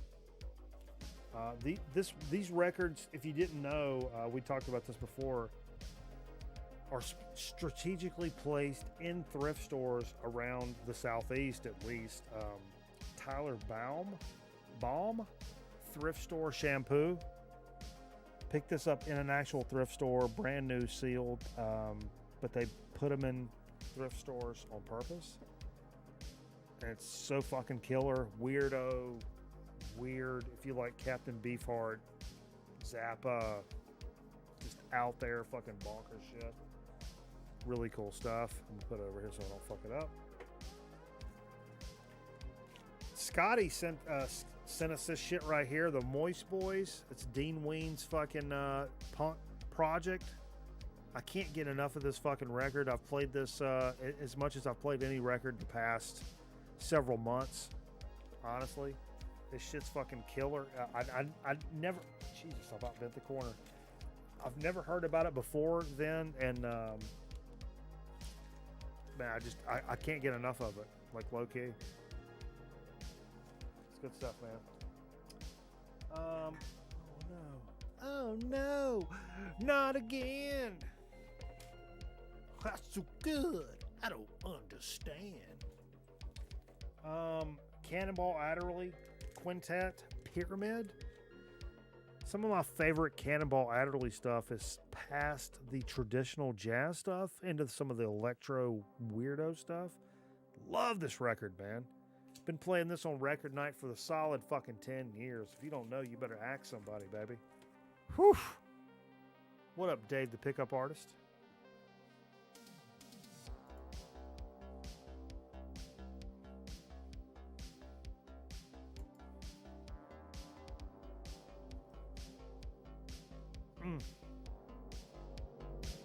Bump the music up. Fuck. Dancing with myself. Actually, that's my loud ass heater. Apologies for that. This is something I played a couple of things tonight. I played on the Hydra sessions over on Mr. Bizarro's channel last week, and they were still sitting out. I only played a track off of them, but I felt like giving like an entire album side worth of attention tonight, just fucking because. This is one of those. This shit's fucking. Get off it. Get off it! Elder. Dead Roosterin'! Oh my lord, if you don't know Elder, won't you fuck right off. Great band. My favorite band right now. Elder, Dead Roosterin' played that title track, which is an entire side. Holy lord. Killer shit. Not the track we played on the Hydra. We played one of the shorter ones because the songs are so fucking long. Maybe my favorite of this era of King Crimson.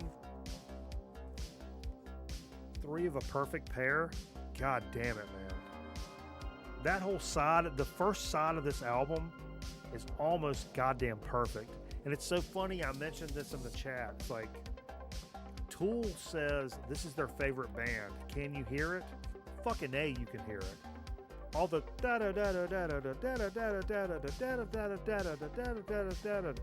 it's all like Tool time signatures and shit, man. Such a killer record. Yeah, Adrian Belew, who plays a Parker guitar just like I do. Adrian's a Parker. He's a Parker Fly guy. I play a Parker P44, which is a little less expensive because I tend to fuck up guitars. Jay's not here for this, imagine, but I allowed Jay to play this, and I have to admit, I kind of dug this. Am I coming around? I don't know. AC/DC's If You Want Blood, which is a live album, apparently. What up, Vance? And I swore off AC/DC years ago and fuck these guys. It's a bunch of redneck rock, and they wrote 3 songs and they just rework them and put them on fucking 20 different albums and whatever. But like low key, I really enjoyed this tonight. I don't know if maybe I'm just in the right headspace or like whatever. It just kind of vibed with me tonight. So I ain't talking shit on this. I wouldn't kick this shit out of bed. 100%. It was a good time. I'll admit when I'm wrong, and I'll admit when, you know, I need to open it up, you know what I mean? And maybe I need to open it up. It happens. Shooting Guns are a Canadian riding easy band, legendarily known for doing the Wolf Cop soundtrack. This is flavor country. I got it on like nice little fucking orange vinyl, a little riding easy sale. I picked it up. Instrumental stoner rock stuff. If you've never heard Shooting Guns, do yourself a fucking favor, go check it out. Cliff, the homie, cashing some banana bucks to play a little Merciful Fate Melissa. Side A of Melissa. I just picked this up fairly recently. Good time stuff. You love to see it. You love to hear it. You love to feel it in your fucking bones, baby. I threw a little wild card in here. A little wild card action. Who expected this? Somebody? Nobody. Nobody expected a little Ray Stevens. Played a little, It's Me Again, Margaret, and the Mississippi Squirrel Revival off of He Thinks He's Ray Stevens. And that was, dude, I don't give a fuck who you are. If you're fucking country or a fucking Yankee ass motherfucker or just, those are good songs. They're fun, they're catchy, and they're good songs. You know, we can laugh about them all day long, but every single one of you motherfuckers was singing along to them at the same time. So take that into account. Here's another one I played on the Hydra sessions the other night, and I only played one song, but man, the more I thought about it, I was like, yo, this maybe deserves like a fucking album side for a fucking record night. You know what I mean? So I kept it out on the shelf. 30-06, Hag Seed. Not many people know about this record. It's so good. It's so freaking good. It's like late 90s, like 96, 95. It's like 95 or 96. And I don't know much about these guys, but it's got this, it's like, it's got elements of like Helmet or Quicksand, maybe Pavement. Vocals have this like the kind of distress thing going on at times, almost like Fugazi, and just a really killer sleeper of a record that you really don't see very often. But man, if you pick it up for cheap, no, I wouldn't say nu metal. It's like, I don't know what you would call it. It's like alterna metal. It's like it's before nu metal was the thing. 100%. 30-06 Hag Seed. It does kind of sound nu metal-y, doesn't it? But it's not. It's not. Pavement, Quicksand, Helmet, Fugazi. It's got a very post-punk thing at times. It's really good. Played some shit. I saw some people talking shit about it. A perfect record in my opinion. It's close. 1 Foot in the Grave by Beck. God damn it, I love this record. And I like Stereopathetic Soul Manure even better, honestly. But what I love about this, and me and Stunty were actually talking about this. This is the actual definitive version of this record. Even though this is a repress from just a couple of years ago, it includes a second disc which has an entire 2 sides of music that's not on the original recording. So even though the original recording is worth $50 bazillion or whatever, this is nowhere near as bad, and you get a full album, side A and B, of stuff that is not on the original and you can't find anywhere else. So in all consideration, this is the definitive version.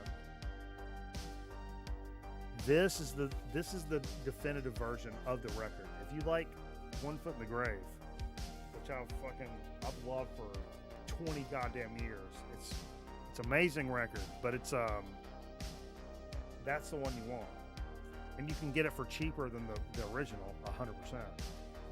And then Earth, Primitive Deadly. You know what it's called? Primitive and Deadly. Yeah, we played side A off of that, which the second track has got the late Mark Lanigan on it. I love those first 2 songs are just ball busters, man. They really are. Earth has such a unique path from the early feedback driven drone metal kind of shit all the way to what they did the Beast Made Hunting the Lion Skull and some of that era stuff where it's almost got this country kind of desert twangy vibe to this, which is, it's got some of those elements, but it's something just unique. I love bands that do that. They're not afraid to just each record take it to a different place. And a lot of bands are they may not tell you, but they're fucking terrified to do that. A lot of bands are fucking terrified to do that. Because it's money, or it's their livelihood, or whatever. You don't want to risk it.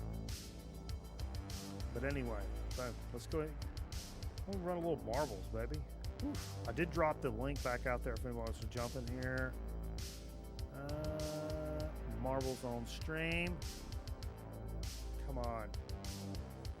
Come on. What the fuck is going on here?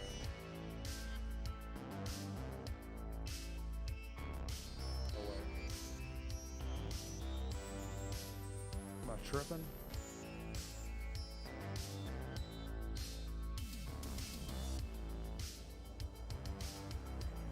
I am tripping.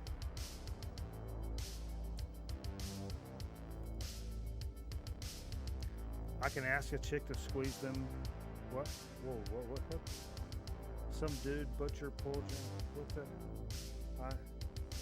You be tripping? You be tripping. Exclamation point vote, then the number of the track you would like to run tonight, folks, please. Please, and we'll keep it nice and quick. Jump in, get a good vote in. Let's do it quick. Nobody take a piss. Don't go make a drink. Jump in and make your vote. Let your voice be heard. Then we're gonna run it. And we're gonna come back because I got a big ass dig of the week, and it's one of those digs of the week where I'm a normal week I could split this up into a couple of dig of the weeks probably, but man, I'm starting a fucking vacation. It's one of those kind of vibes, and I'm like, you know what? I'm gonna do the whole fucking thing. I'm gonna do the whole fucking thing tonight because god damn it, I just fucking want to. I just want to.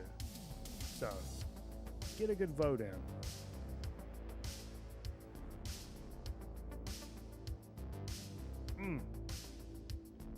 I'll give you a second. Let's take a shot. Who's taking a shot with me?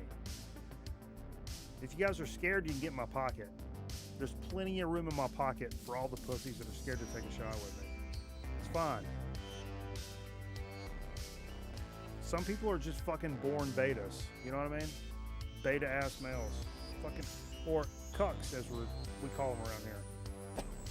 If you're afraid, there's nothing wrong with it. It's fine. It's fine. The world needs dick diggers too, Danny. Hey, cheers, everybody. Appreciate you guys.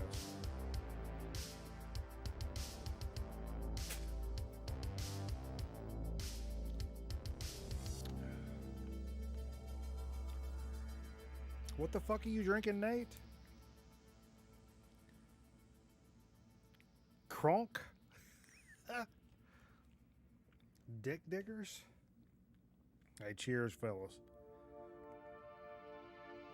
Chonk. The fuck? Alright, let's see what we got. Who's leading votes? Oh, fuck. 5 votes for the Sabre. You guys are psychopaths. I love it. Boom. It's the Sabre. Whee!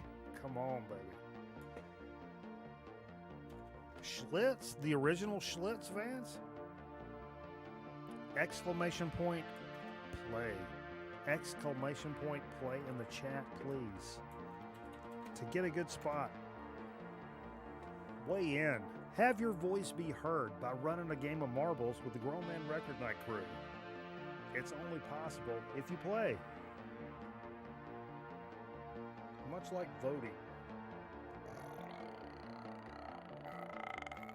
Oh, I had a piece of something in it.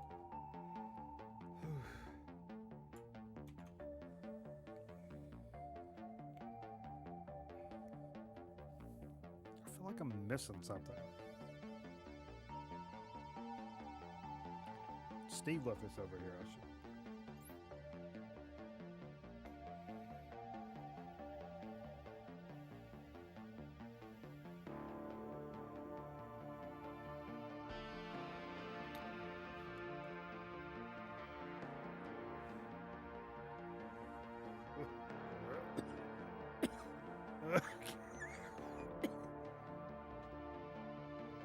Dad taught me Schlitz will give you the shits. I'll do the classic Schlitz. I mean, I love the Bull too. Actually, the Bull's my favorite malt liquor. Let's go. You guys have had enough time. I'm not waiting on anybody else. How about that? Boom. Boom. Track record's 122. We have not run the. Oh, this looks like an F1 track. Aaron Griffin off the high bank vomited into his own pants pocket, apparently. Whoa, whoa, whoa, whoa, whoa, whoa, whoa, whoa, whoa, what do we have here? Everybody's jockeying for position. I can't zoom out fast enough. There's got to be a command to like do like a big time. Ooh, look at Metal Theologian.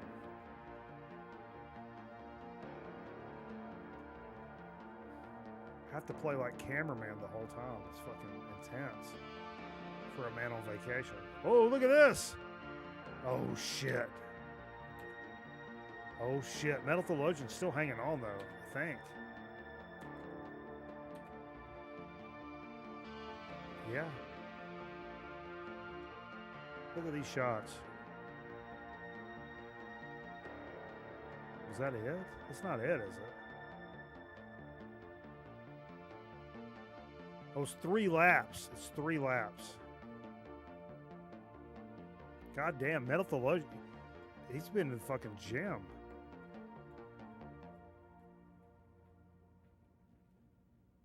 Kitty, get out the door. Not you, Kitty. Sorry. Oh, no. Abacus pulling out. Whoa, whoa, whoa, whoa, whoa, whoa.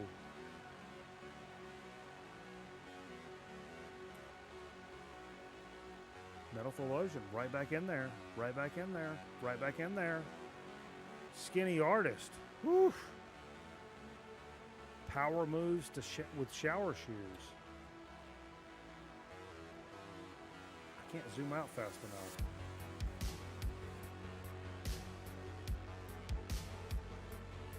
That's lap 2, right?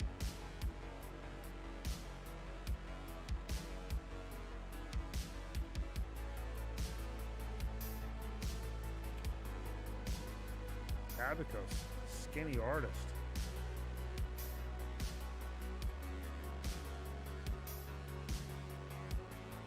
Final lap. This is the final lap, folks. Get locked in. Let's go. Wake up. Scotty Strickland making a play. Where'd the fuck he come from? Ooh, look at that picture, though. Ooh. Is that a Titleist putter right there? Oof.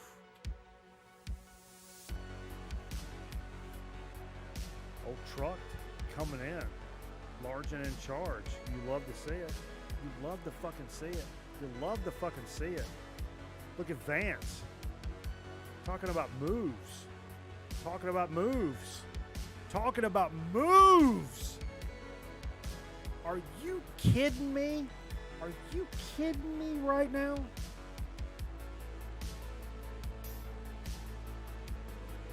Jerry, can we roll that back? Because that was fucked.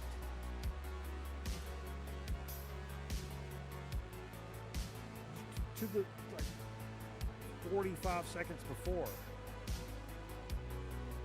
Who doesn't have the capabilities? I mean, you may not. I guarantee you don't.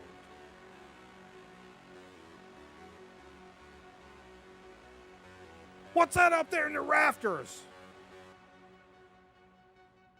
That was a fucking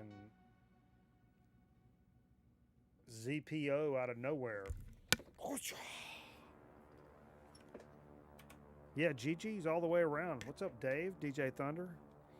Man, let's get in a little dig of the week action. I went to one of my favorite record stores today. I felt bad because it's one of the cats that I just like super support because he's an actual homie, and man, I've not been there in a good while.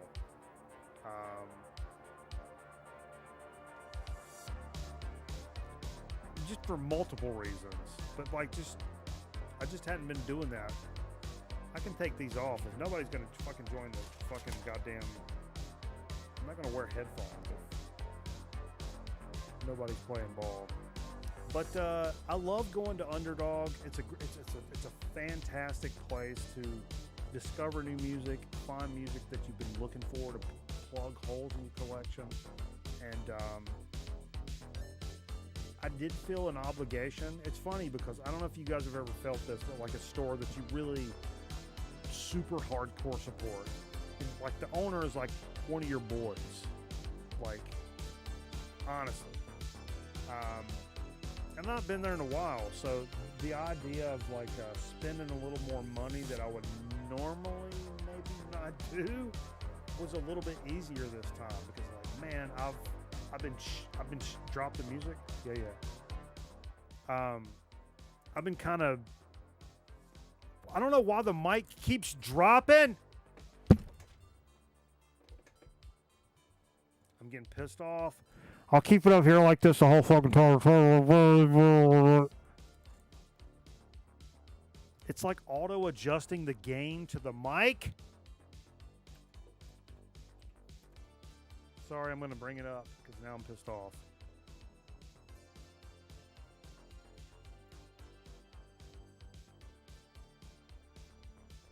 It's got the gain to like nothing until I do this. And now it probably sounds okay, doesn't it? Yeah. Yeah, see, now it's back to where it should be, right? This mic, see, it's doing it. It's doing it again! It's like auto setting the fucking gain. Stop it.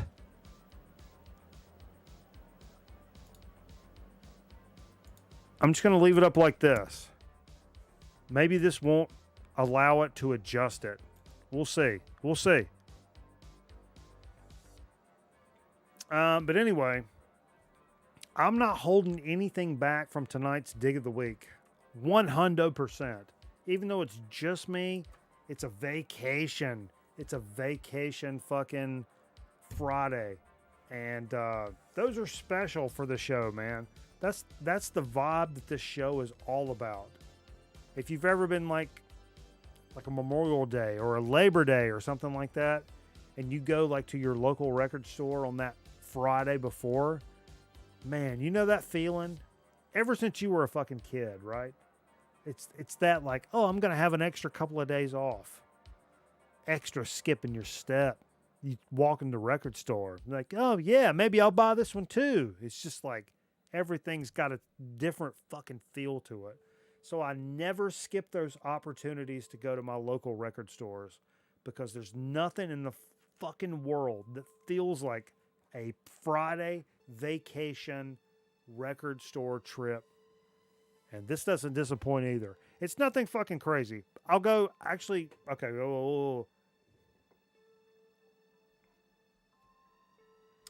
I've been talking about this band for a long time. I've had them on CD before. It's the first CD I ever bought from Underdog because they normally don't sell CDs. It's possible I may be giving this one away, but I have to check my digital copy to see if it's Skippy or whatever. A band a lot of you guys know fucking nothing about. Relative Ash. Some of you OG fucking Record Night folks, Shane and Aaron, may recognize this band. This band is an absolute direct copy of the Deftones. Don't get it twisted. They're so copying the fucking Deftones. The crazy thing is they do it really fucking well, man. They do it really well. And I'm a big Deftones fan. And so when I heard this, and I'm like, man, you guys are just copying the Deftones. Can you burn me a copy of that? I mean, yeah, because it was great. And I don't think my copy any longer, because I didn't take care of CDs back in the day. This was $3 and a random find that you just don't fucking see this anymore. To give a little perspective, this was produced by Terry Date. And you guys may know Terry Date, who produced those 90s Pantera records. Also produced all the Deftones records and produced OTEP. So if you think about those vocal sounds, that overmodulated, distorted vocal scream that Pantera, Deftones, OTEP had, Relative Ash, Terry Date. Relative Ash has that same vibe. A lot of people would call this, somebody asked if 30-06 was nu metal. This is very much more nu metal. Which is not something I seek after anymore because of being intertwined in that scene for so long. But it's a good record. It's a good album. Yeah, that's nu metal. But if you like the Deftones, if you have any kind of kinship toward the Deftones at all, Relative Ash, definitely check it out. And I'll check my copy, and I may be giving this one away. But we'll see. Or maybe I'll dub it into the system, then I give the physical copy away. We'll see. I did manage to pick up a couple of 7 inches in this trip. And I'll show those too. I don't know when this is from. Bristle. Fucking Raw Power, Eric Bauer may know these guys. Bristle, which is a punk band from Seattle. This was $1. $1 in their 7-inch bin.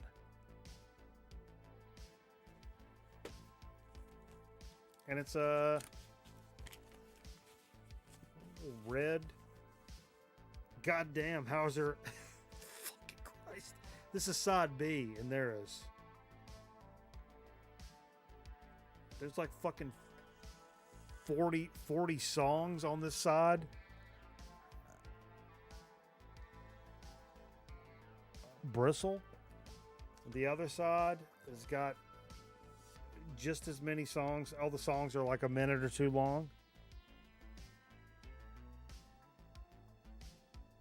But yeah, that's I'm trying to see what year this is from. Havoc Records. This says it's from Minneapolis, but I thought it was maybe a Seattle band. It's a Bristle the System EP, so it's an actual EP. But this was a buck, an actual buck. Very cool. Pick this up. I do know this is a Bay Area, like San Francisco punk band from like the mid 90s called Apogee Sound Club. And this is a Shell Shag Lifetime Obsession. This was $2.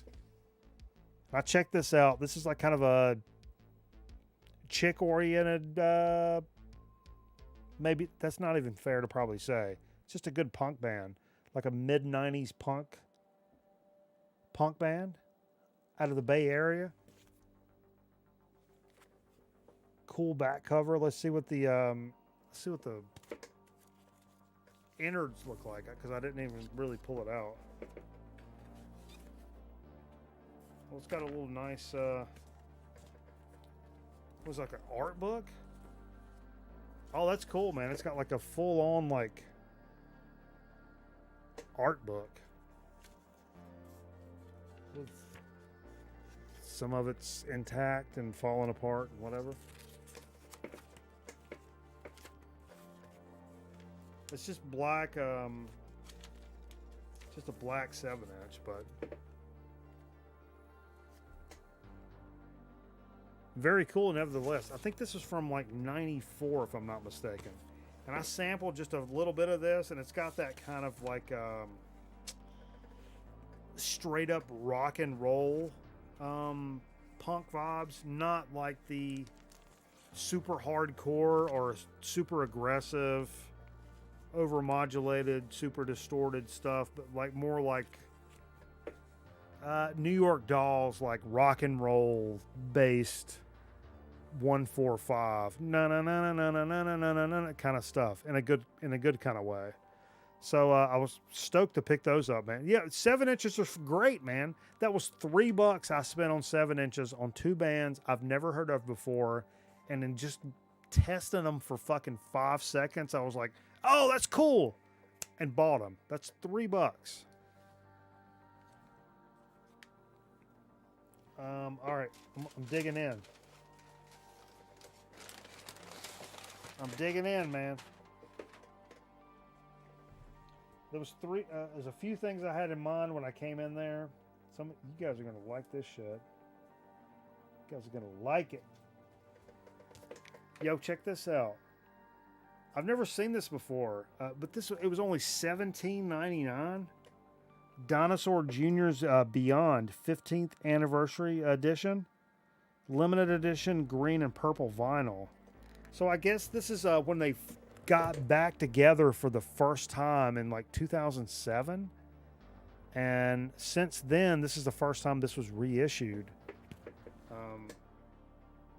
And I sampled some of this today, and it's made in Czech Republic.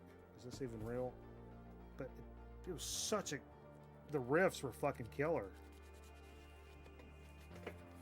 The riffs were killer, man. And what's even better is I don't really know this record. Whoa, this looks cool. I'm not a color variant guy, but fuck, man. What the fuck are we saying, son? Look at this. All of this, I think there's a digital download in there too. And this was $17.99. So these fucking $40, $50 records, god damn it, man. Won't you suck my dick? This was $17.99 at a goddamn record store. Like, a brand new reissue. Actually, I don't think there's a digital download, but fuck. Still. Really excited to listen to this, man. I don't know this record at all. I don't know it at all. So jamming into this is gonna be fucking super special. You know what I mean? Because I knew I would like it, and you know, fuck. Trying to see what order I want to go in. Not everybody's going to be into this. I understand, and whatever. Everybody's entitled to their own stupid, fucking retarded ass opinion. But I'm a big fan of like modern synthwave stuff, and one of the pioneers of the genre is, man, I've told this story before, maybe. Gunship. The first Gunship record I watched in the same record store. It sat for months and months and months, and it's like $27.98 or something, some shit. And I'm like, oh, but I can buy all this other stuff, and I just put it off. It was one of the things on you guys make these big lists when you go to record stores. I'm gonna buy this and that and the other thing and da da da da da, and then you start whittling stuff down, right? Well, for whatever reason, because it was a new record, is why.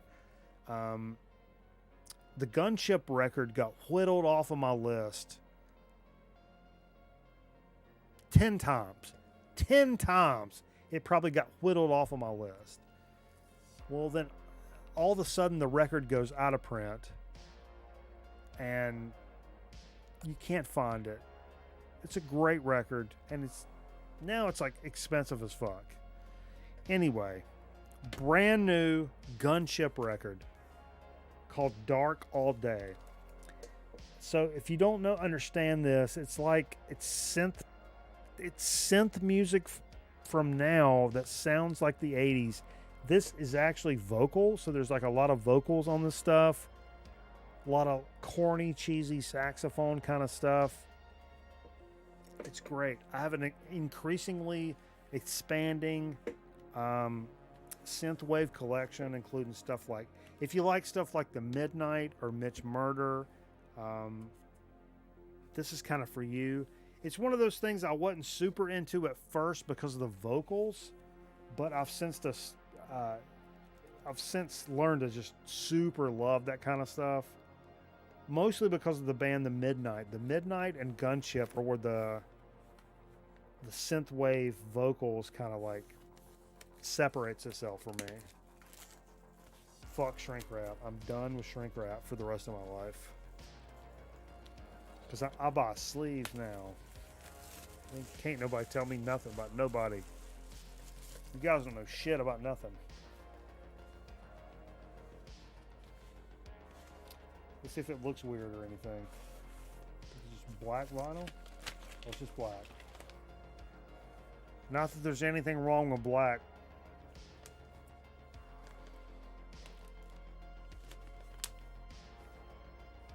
But I know this record. I know what it sounds like.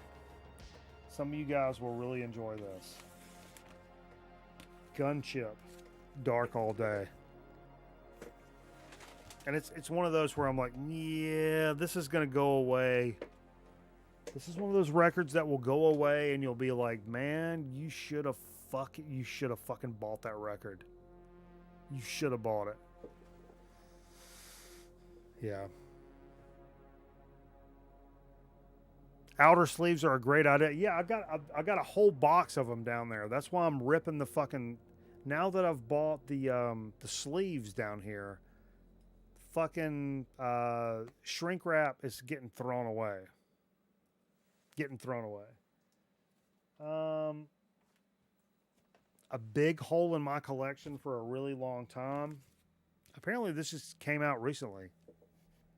This particular reissue. The Stooges, the first Stooges album, man. And this is on whiskey colored vinyl. The Death of the 60s, The Birth of Punk, the legendary debut album from the Stooges. Includes 1969, I Wanna Be Your Dog, No Fun. Rocktober Rhino. So this is a Rhino reissue. Let's check it out. It said whiskey colored, I guess. See, I want to save that hype sticker though, so I'll fuck around with this shrink for now. Till I'm like Whoa, whoa, whoa, what did I just miss? Inspector Tequila with the follow. Thank you so much for becoming a friend of the program, brother. Thank you, Inspector Tequila. Whew. This is some whiskey-colored fucking vinyl, isn't it? Actually, no, that's fucking orange as fuck. That's orange. The fuck? What are they smoking? That's orange. Sonics came before? Yeah, I mean you could make that argument. I love the Sonics. I may love the Sonics more than the Stooges. Ah, it's close. That's like a tie. That's like a tie. But I never owned this. I only had Funhouse that Scotty sent us, which I goddamn love. And I was like, I'm going to work my way back. Some of those reissues were just not available around here for the longest time. And when I saw this, boom, it was like 22 bucks. So it's like, yo, pick it up. Yo, pick it up. So there it is, a little original, no, not original, but first Stooges record, man.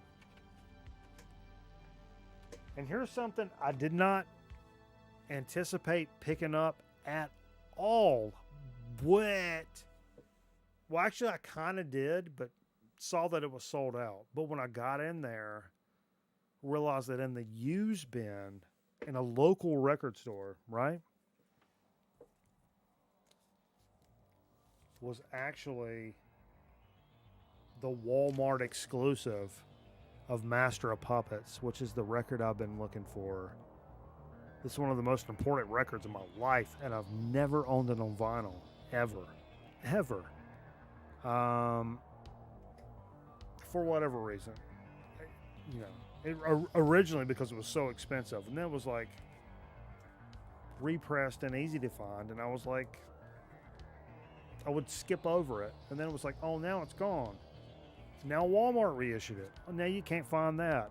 Anyway, this is the Walmart exclusive, but I bought it for 20 bucks in my local record store, sealed. It's the Walmart exclusive, but it's still sealed, which is supposed to be, I think, like red vinyl,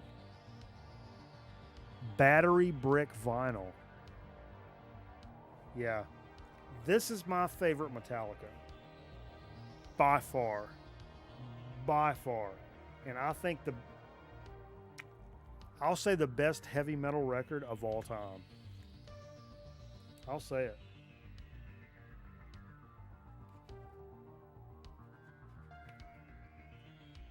I'm fucking up the cover by jamming my fucking thumbnail. Anytime, anywhere there's a gap, I'll just jam my thumbnail right into it, including your aunt's butthole. If she gets her fucking butthole close enough, I'll jam it. God damn it.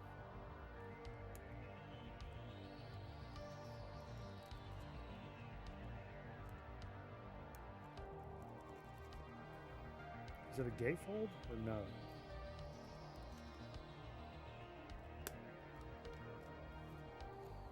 I'll end up fucking this up. This is what gives my records character. Because I'll remember like, oh yeah, you remember that night you fucked all your records up when you were drunk and fucking trying to peel the fucking shit off of it and all that stuff?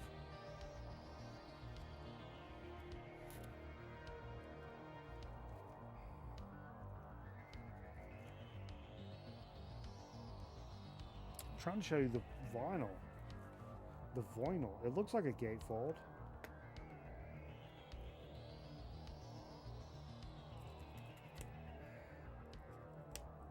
Apparently my thumbnail's not that sharp.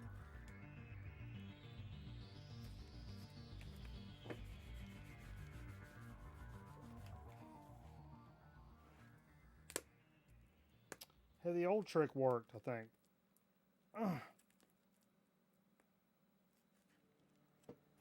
Now I'm getting pissed off. There was a knife over here somewhere.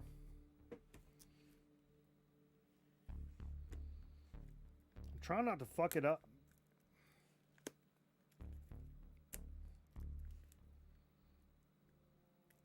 Oh, I think I got it. Books. Check them out. Books. Check them out. Books. Check them out. I want that hype sticker, though. Because it's got the Walmart thing on it. It is not a gatefold. Ah. So I don't know what I was on. Oh, that's pretty cool. Yeah. That's, man. For something I regard as like literally the best heavy metal record of all time, I've never owned it on vinyl. I've had it on cassette and digital for my whole life.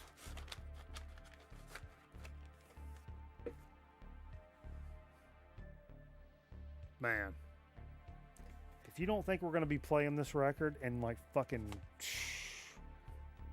no time flat when we go back over to the Twitch side of things, holy shit balls.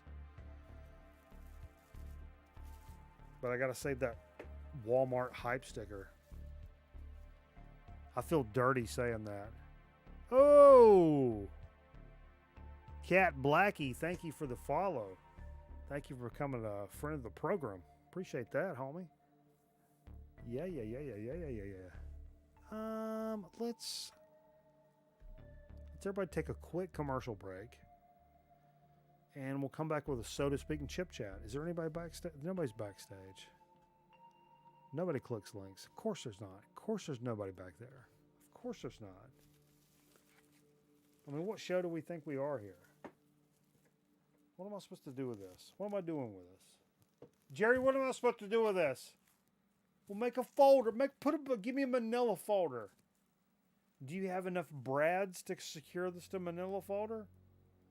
Brads. They're brass. They look like little they're brass connector pieces. They're called brads. No. No. No.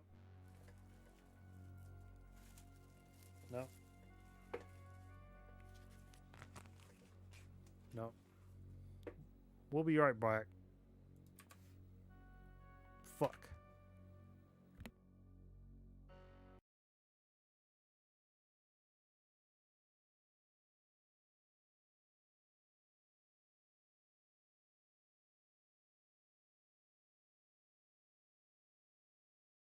Is talking on the phone getting out of hand? Look out! You need Phone Relief, the amazing new hands-free phone sensation that's sweeping the nation. Is that phone in the neck giving you a giant pain in the neck?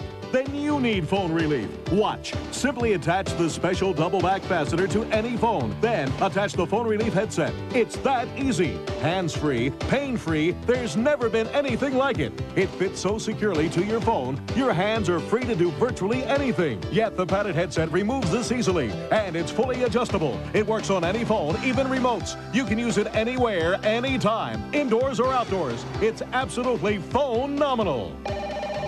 Interrupted again, your work will never get done. But with Phone Relief, you'll be amazed at how much more you can get done in a day. Look, office work is a juggling act for poor Mr. Bumble, but you won't miss a beat with your hands-free headset.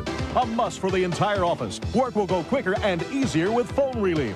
Look, this hands-free earphone costs almost $200, and you have to stick it in your ear. But Phone Relief works with your favorite phone. You won't believe you ever lived without it. It's the ultimate in hands-free phone design. The amazing breakthrough product you'll use every day. Now only $12.95.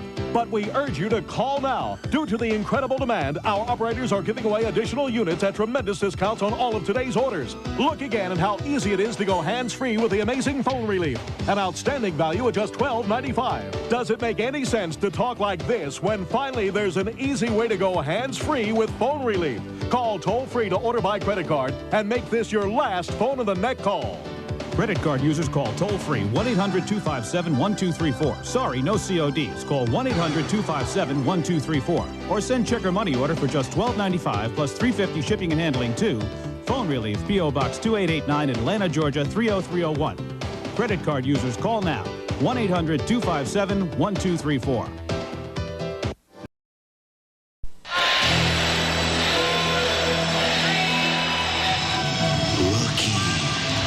Begin!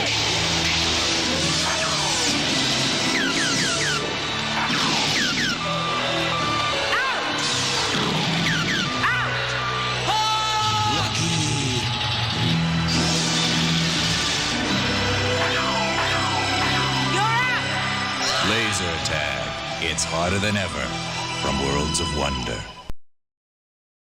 I'm Cy Sperling, president of Hair Club for Men.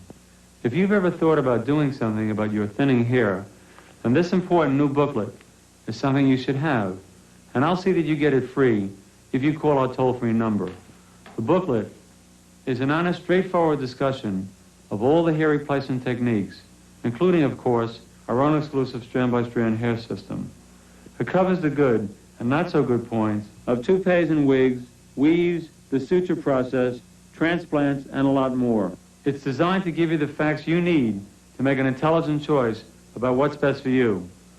So to get your free copy, no charge, no strings, just call our toll-free number now, and I'll send you the booklet along with a full-color supplement showing before and after photos of real Hair Club clients. So call now for your free copy. And by the way, I'm not only the Hair Club president, but I'm also a client.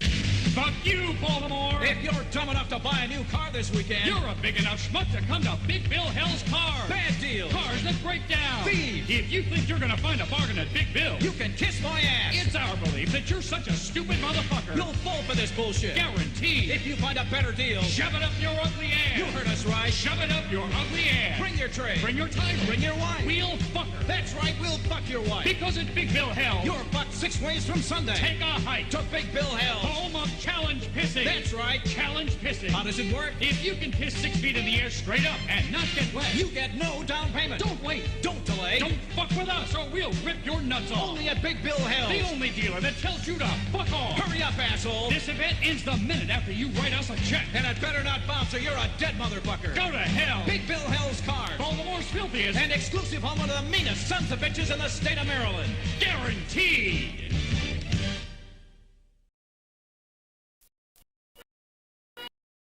Yes, Prime, and I'd like my free sub, please. No, I'm sorry, it doesn't work that way.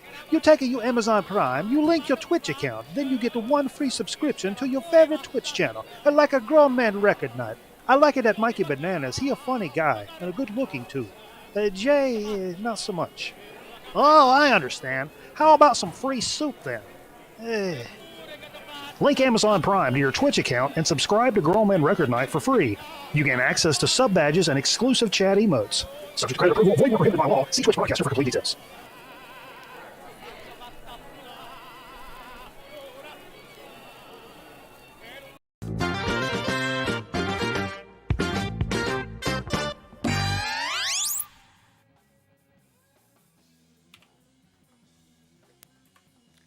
Ladies and gentlemen, thank you for staying with us here late into the show program.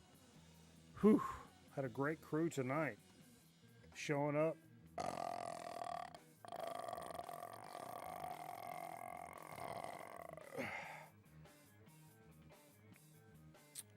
I'm a pretty cheap voice actor. I have a voice acting reel. Low key. I'm just making sense here, Aaron. What's up, Miss You? Oh, that was a... How many gifted if I can get over fucking 10 seconds of a burp?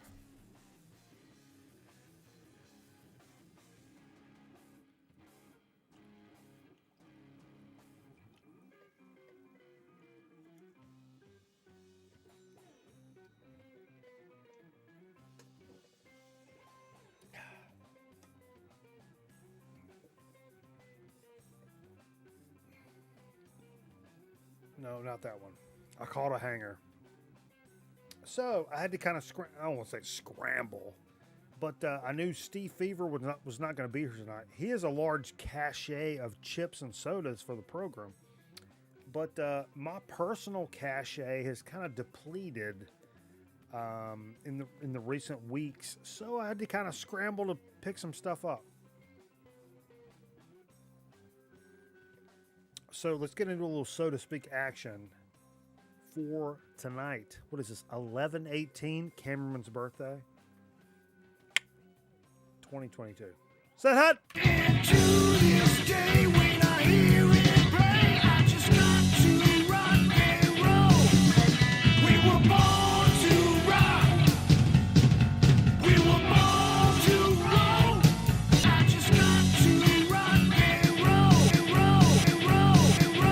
Soda Sphere. A recent trend among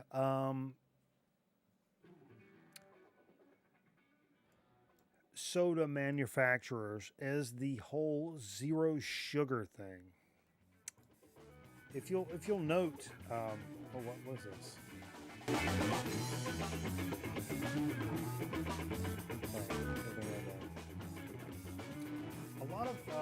A lot of companies are shying away from the word diet because diet now comes with some certain pejorative connotations, like using things like aspartame and things that spike your blood sugar and things that are associated with diet are now not really considered good for you. So a lot of companies have dropped the diet moniker and have adopted, especially in the soda game, have adopted zero sugar. You'll see zero sugar a lot in the soda sphere, as you'll call it. And a lot of these, what it ends up being is, as a baseline, sucralose will be more of your sweetener rather than aspartame, which is a little more of a toxic chemical in a lot of people's eyes. So tonight we're trying, I don't know if we've done it before, give up trying. Sun-Kissed Orange, the original Sun-Kissed, but a zero sugar Sun-Kissed. Because especially when I'm by myself, if I'm with like 3 or 4 people here, I'll buy a fucking sugar soda and we'll fucking share it and we'll hang out. But like, if I'm sitting here by myself, I'm not buying a sugar soda. I don't drink sugar. I don't eat sugar. I don't consume sugar. Sugar's for the fucking weak. Fuck sugar. So I did a zero sugar Sun-Kissed that I don't think I've ever had before. But I have had like a diet Sun-Kissed, and I have had the original Sun-Kissed, obviously. Music is too loud now. Still? Fuck.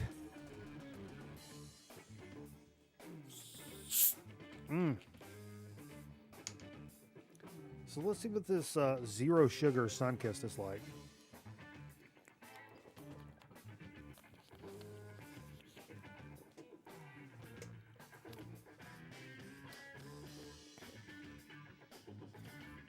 Oh, it's absolutely delicious.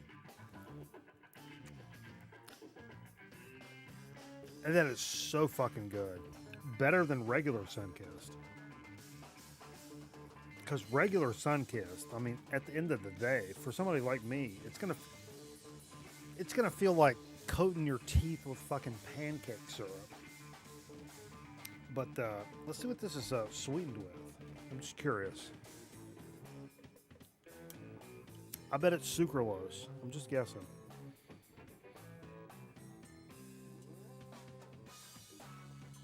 No, it's an aspartame. But one of the things that, for Sun-Kissed, it's one of the only orange sodas that has caffeine in it. Most orange sodas are caffeine-free. Sun-Kissed does have a little caffeine in it. Same with Bart's root beer. Bart's root beer is the only root beer that has caffeine in it that I know about. But it is aspartame.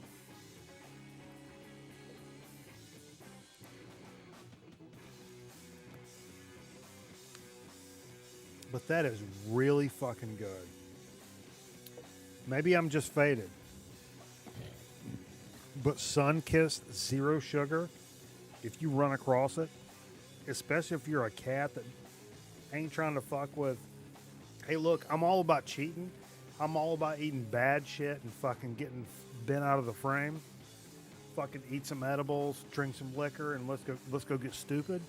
But I'm gonna eat fucking tacos and eat ice cream. I'm not gonna drink a fucking Coca-Cola. If I'm gonna cheat, my cheat thing is not gonna be fucking 40, 50 grams of sugar out of a goddamn fucking soda pop. That's retardo business. If I'm gonna cheat, it's gonna be on fucking tacos and burgers and ice cream. You know, like real shit. But if you watch it, if you just don't fuck with sugar, that's really good. It's really good. I pick and choose where I cheat. I do cheat, but where I cheat, that shit's fucking calculated, son. Calculated. I don't make a move without fucking thinking about it. Fucking chess match. Shadow boxing. Let's get in a little chip chat action. How about it? Huh? Potato chips, how my mouth does dip. Potato chips, how my mouth does dip. Excesso calorious. Excesso. There's a lot of stuff on the chip, is what you're saying. Those are thick. Pampas. Look at that. Es delicioso. Ah! Sting City. Boom. Right into a little chip chat action. I knew Steve had a cache of chips, but Steve wasn't going to be able to come tonight.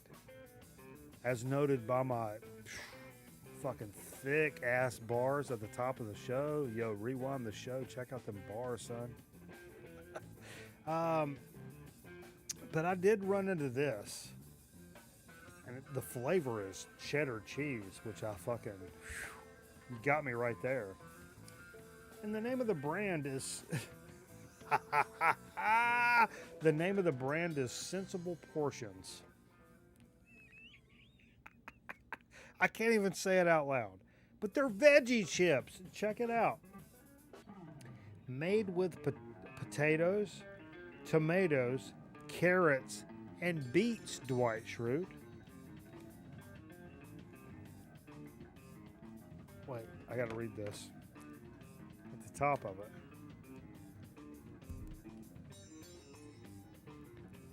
Are you eating sensibly? The combination of garden-grown potatoes, ripe vegetables, and the stackable shape make these garden vegetable chips fun to eat. Now you can satisfy your snack cravings in a smart and wholesome way. To learn more, visit sensibleportions.com. There is a phone number. But they're sensible. Oh, I mean, it's a sensible chip. Oh, kind of looks like a Pringle. Oh, but kind of. These have been opened. Fiance knows I hate this shit. When you open a Pringle, dude, when you get to this point, you know what you do? Rip the whole thing off. Throw it in the fucking trash. Don't leave that on there. It makes me fucking homicidal. All right. So it's a cheddar cheese flavored vegetable crisp, essentially. Good.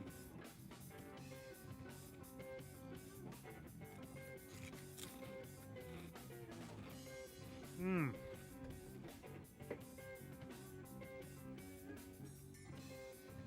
Go. These are fantastic.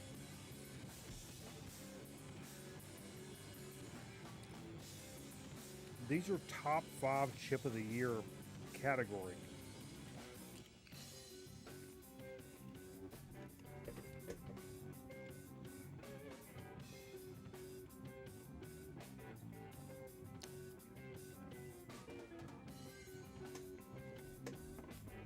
I'm not kidding. I'm not just messed up. These are really good. And I got these at a ghetto grocery store in North Carolina. So you might actually be able to find these.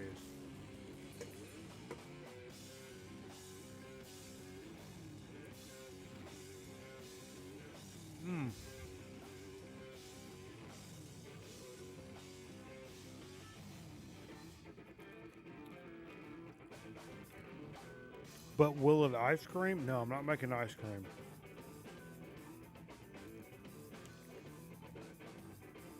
These are good though. Even though they're veggie chips, I'm sure that's probably a fucking sticking point for a lot of people. Like, oh, veggie chips.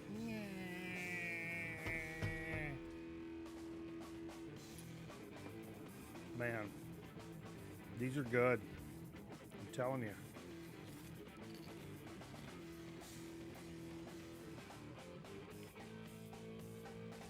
These are real good. Sensible portions. Food Lion. I picked these up at a ghetto Food Lion here in the central part of North Carolina. At a Food Lion that only sells like malt liquor and like 2 IPAs. To give you perspective.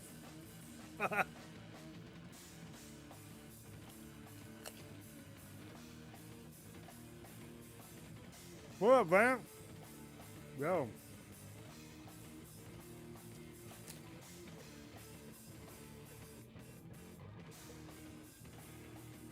Baby. I'm trying. Hold on.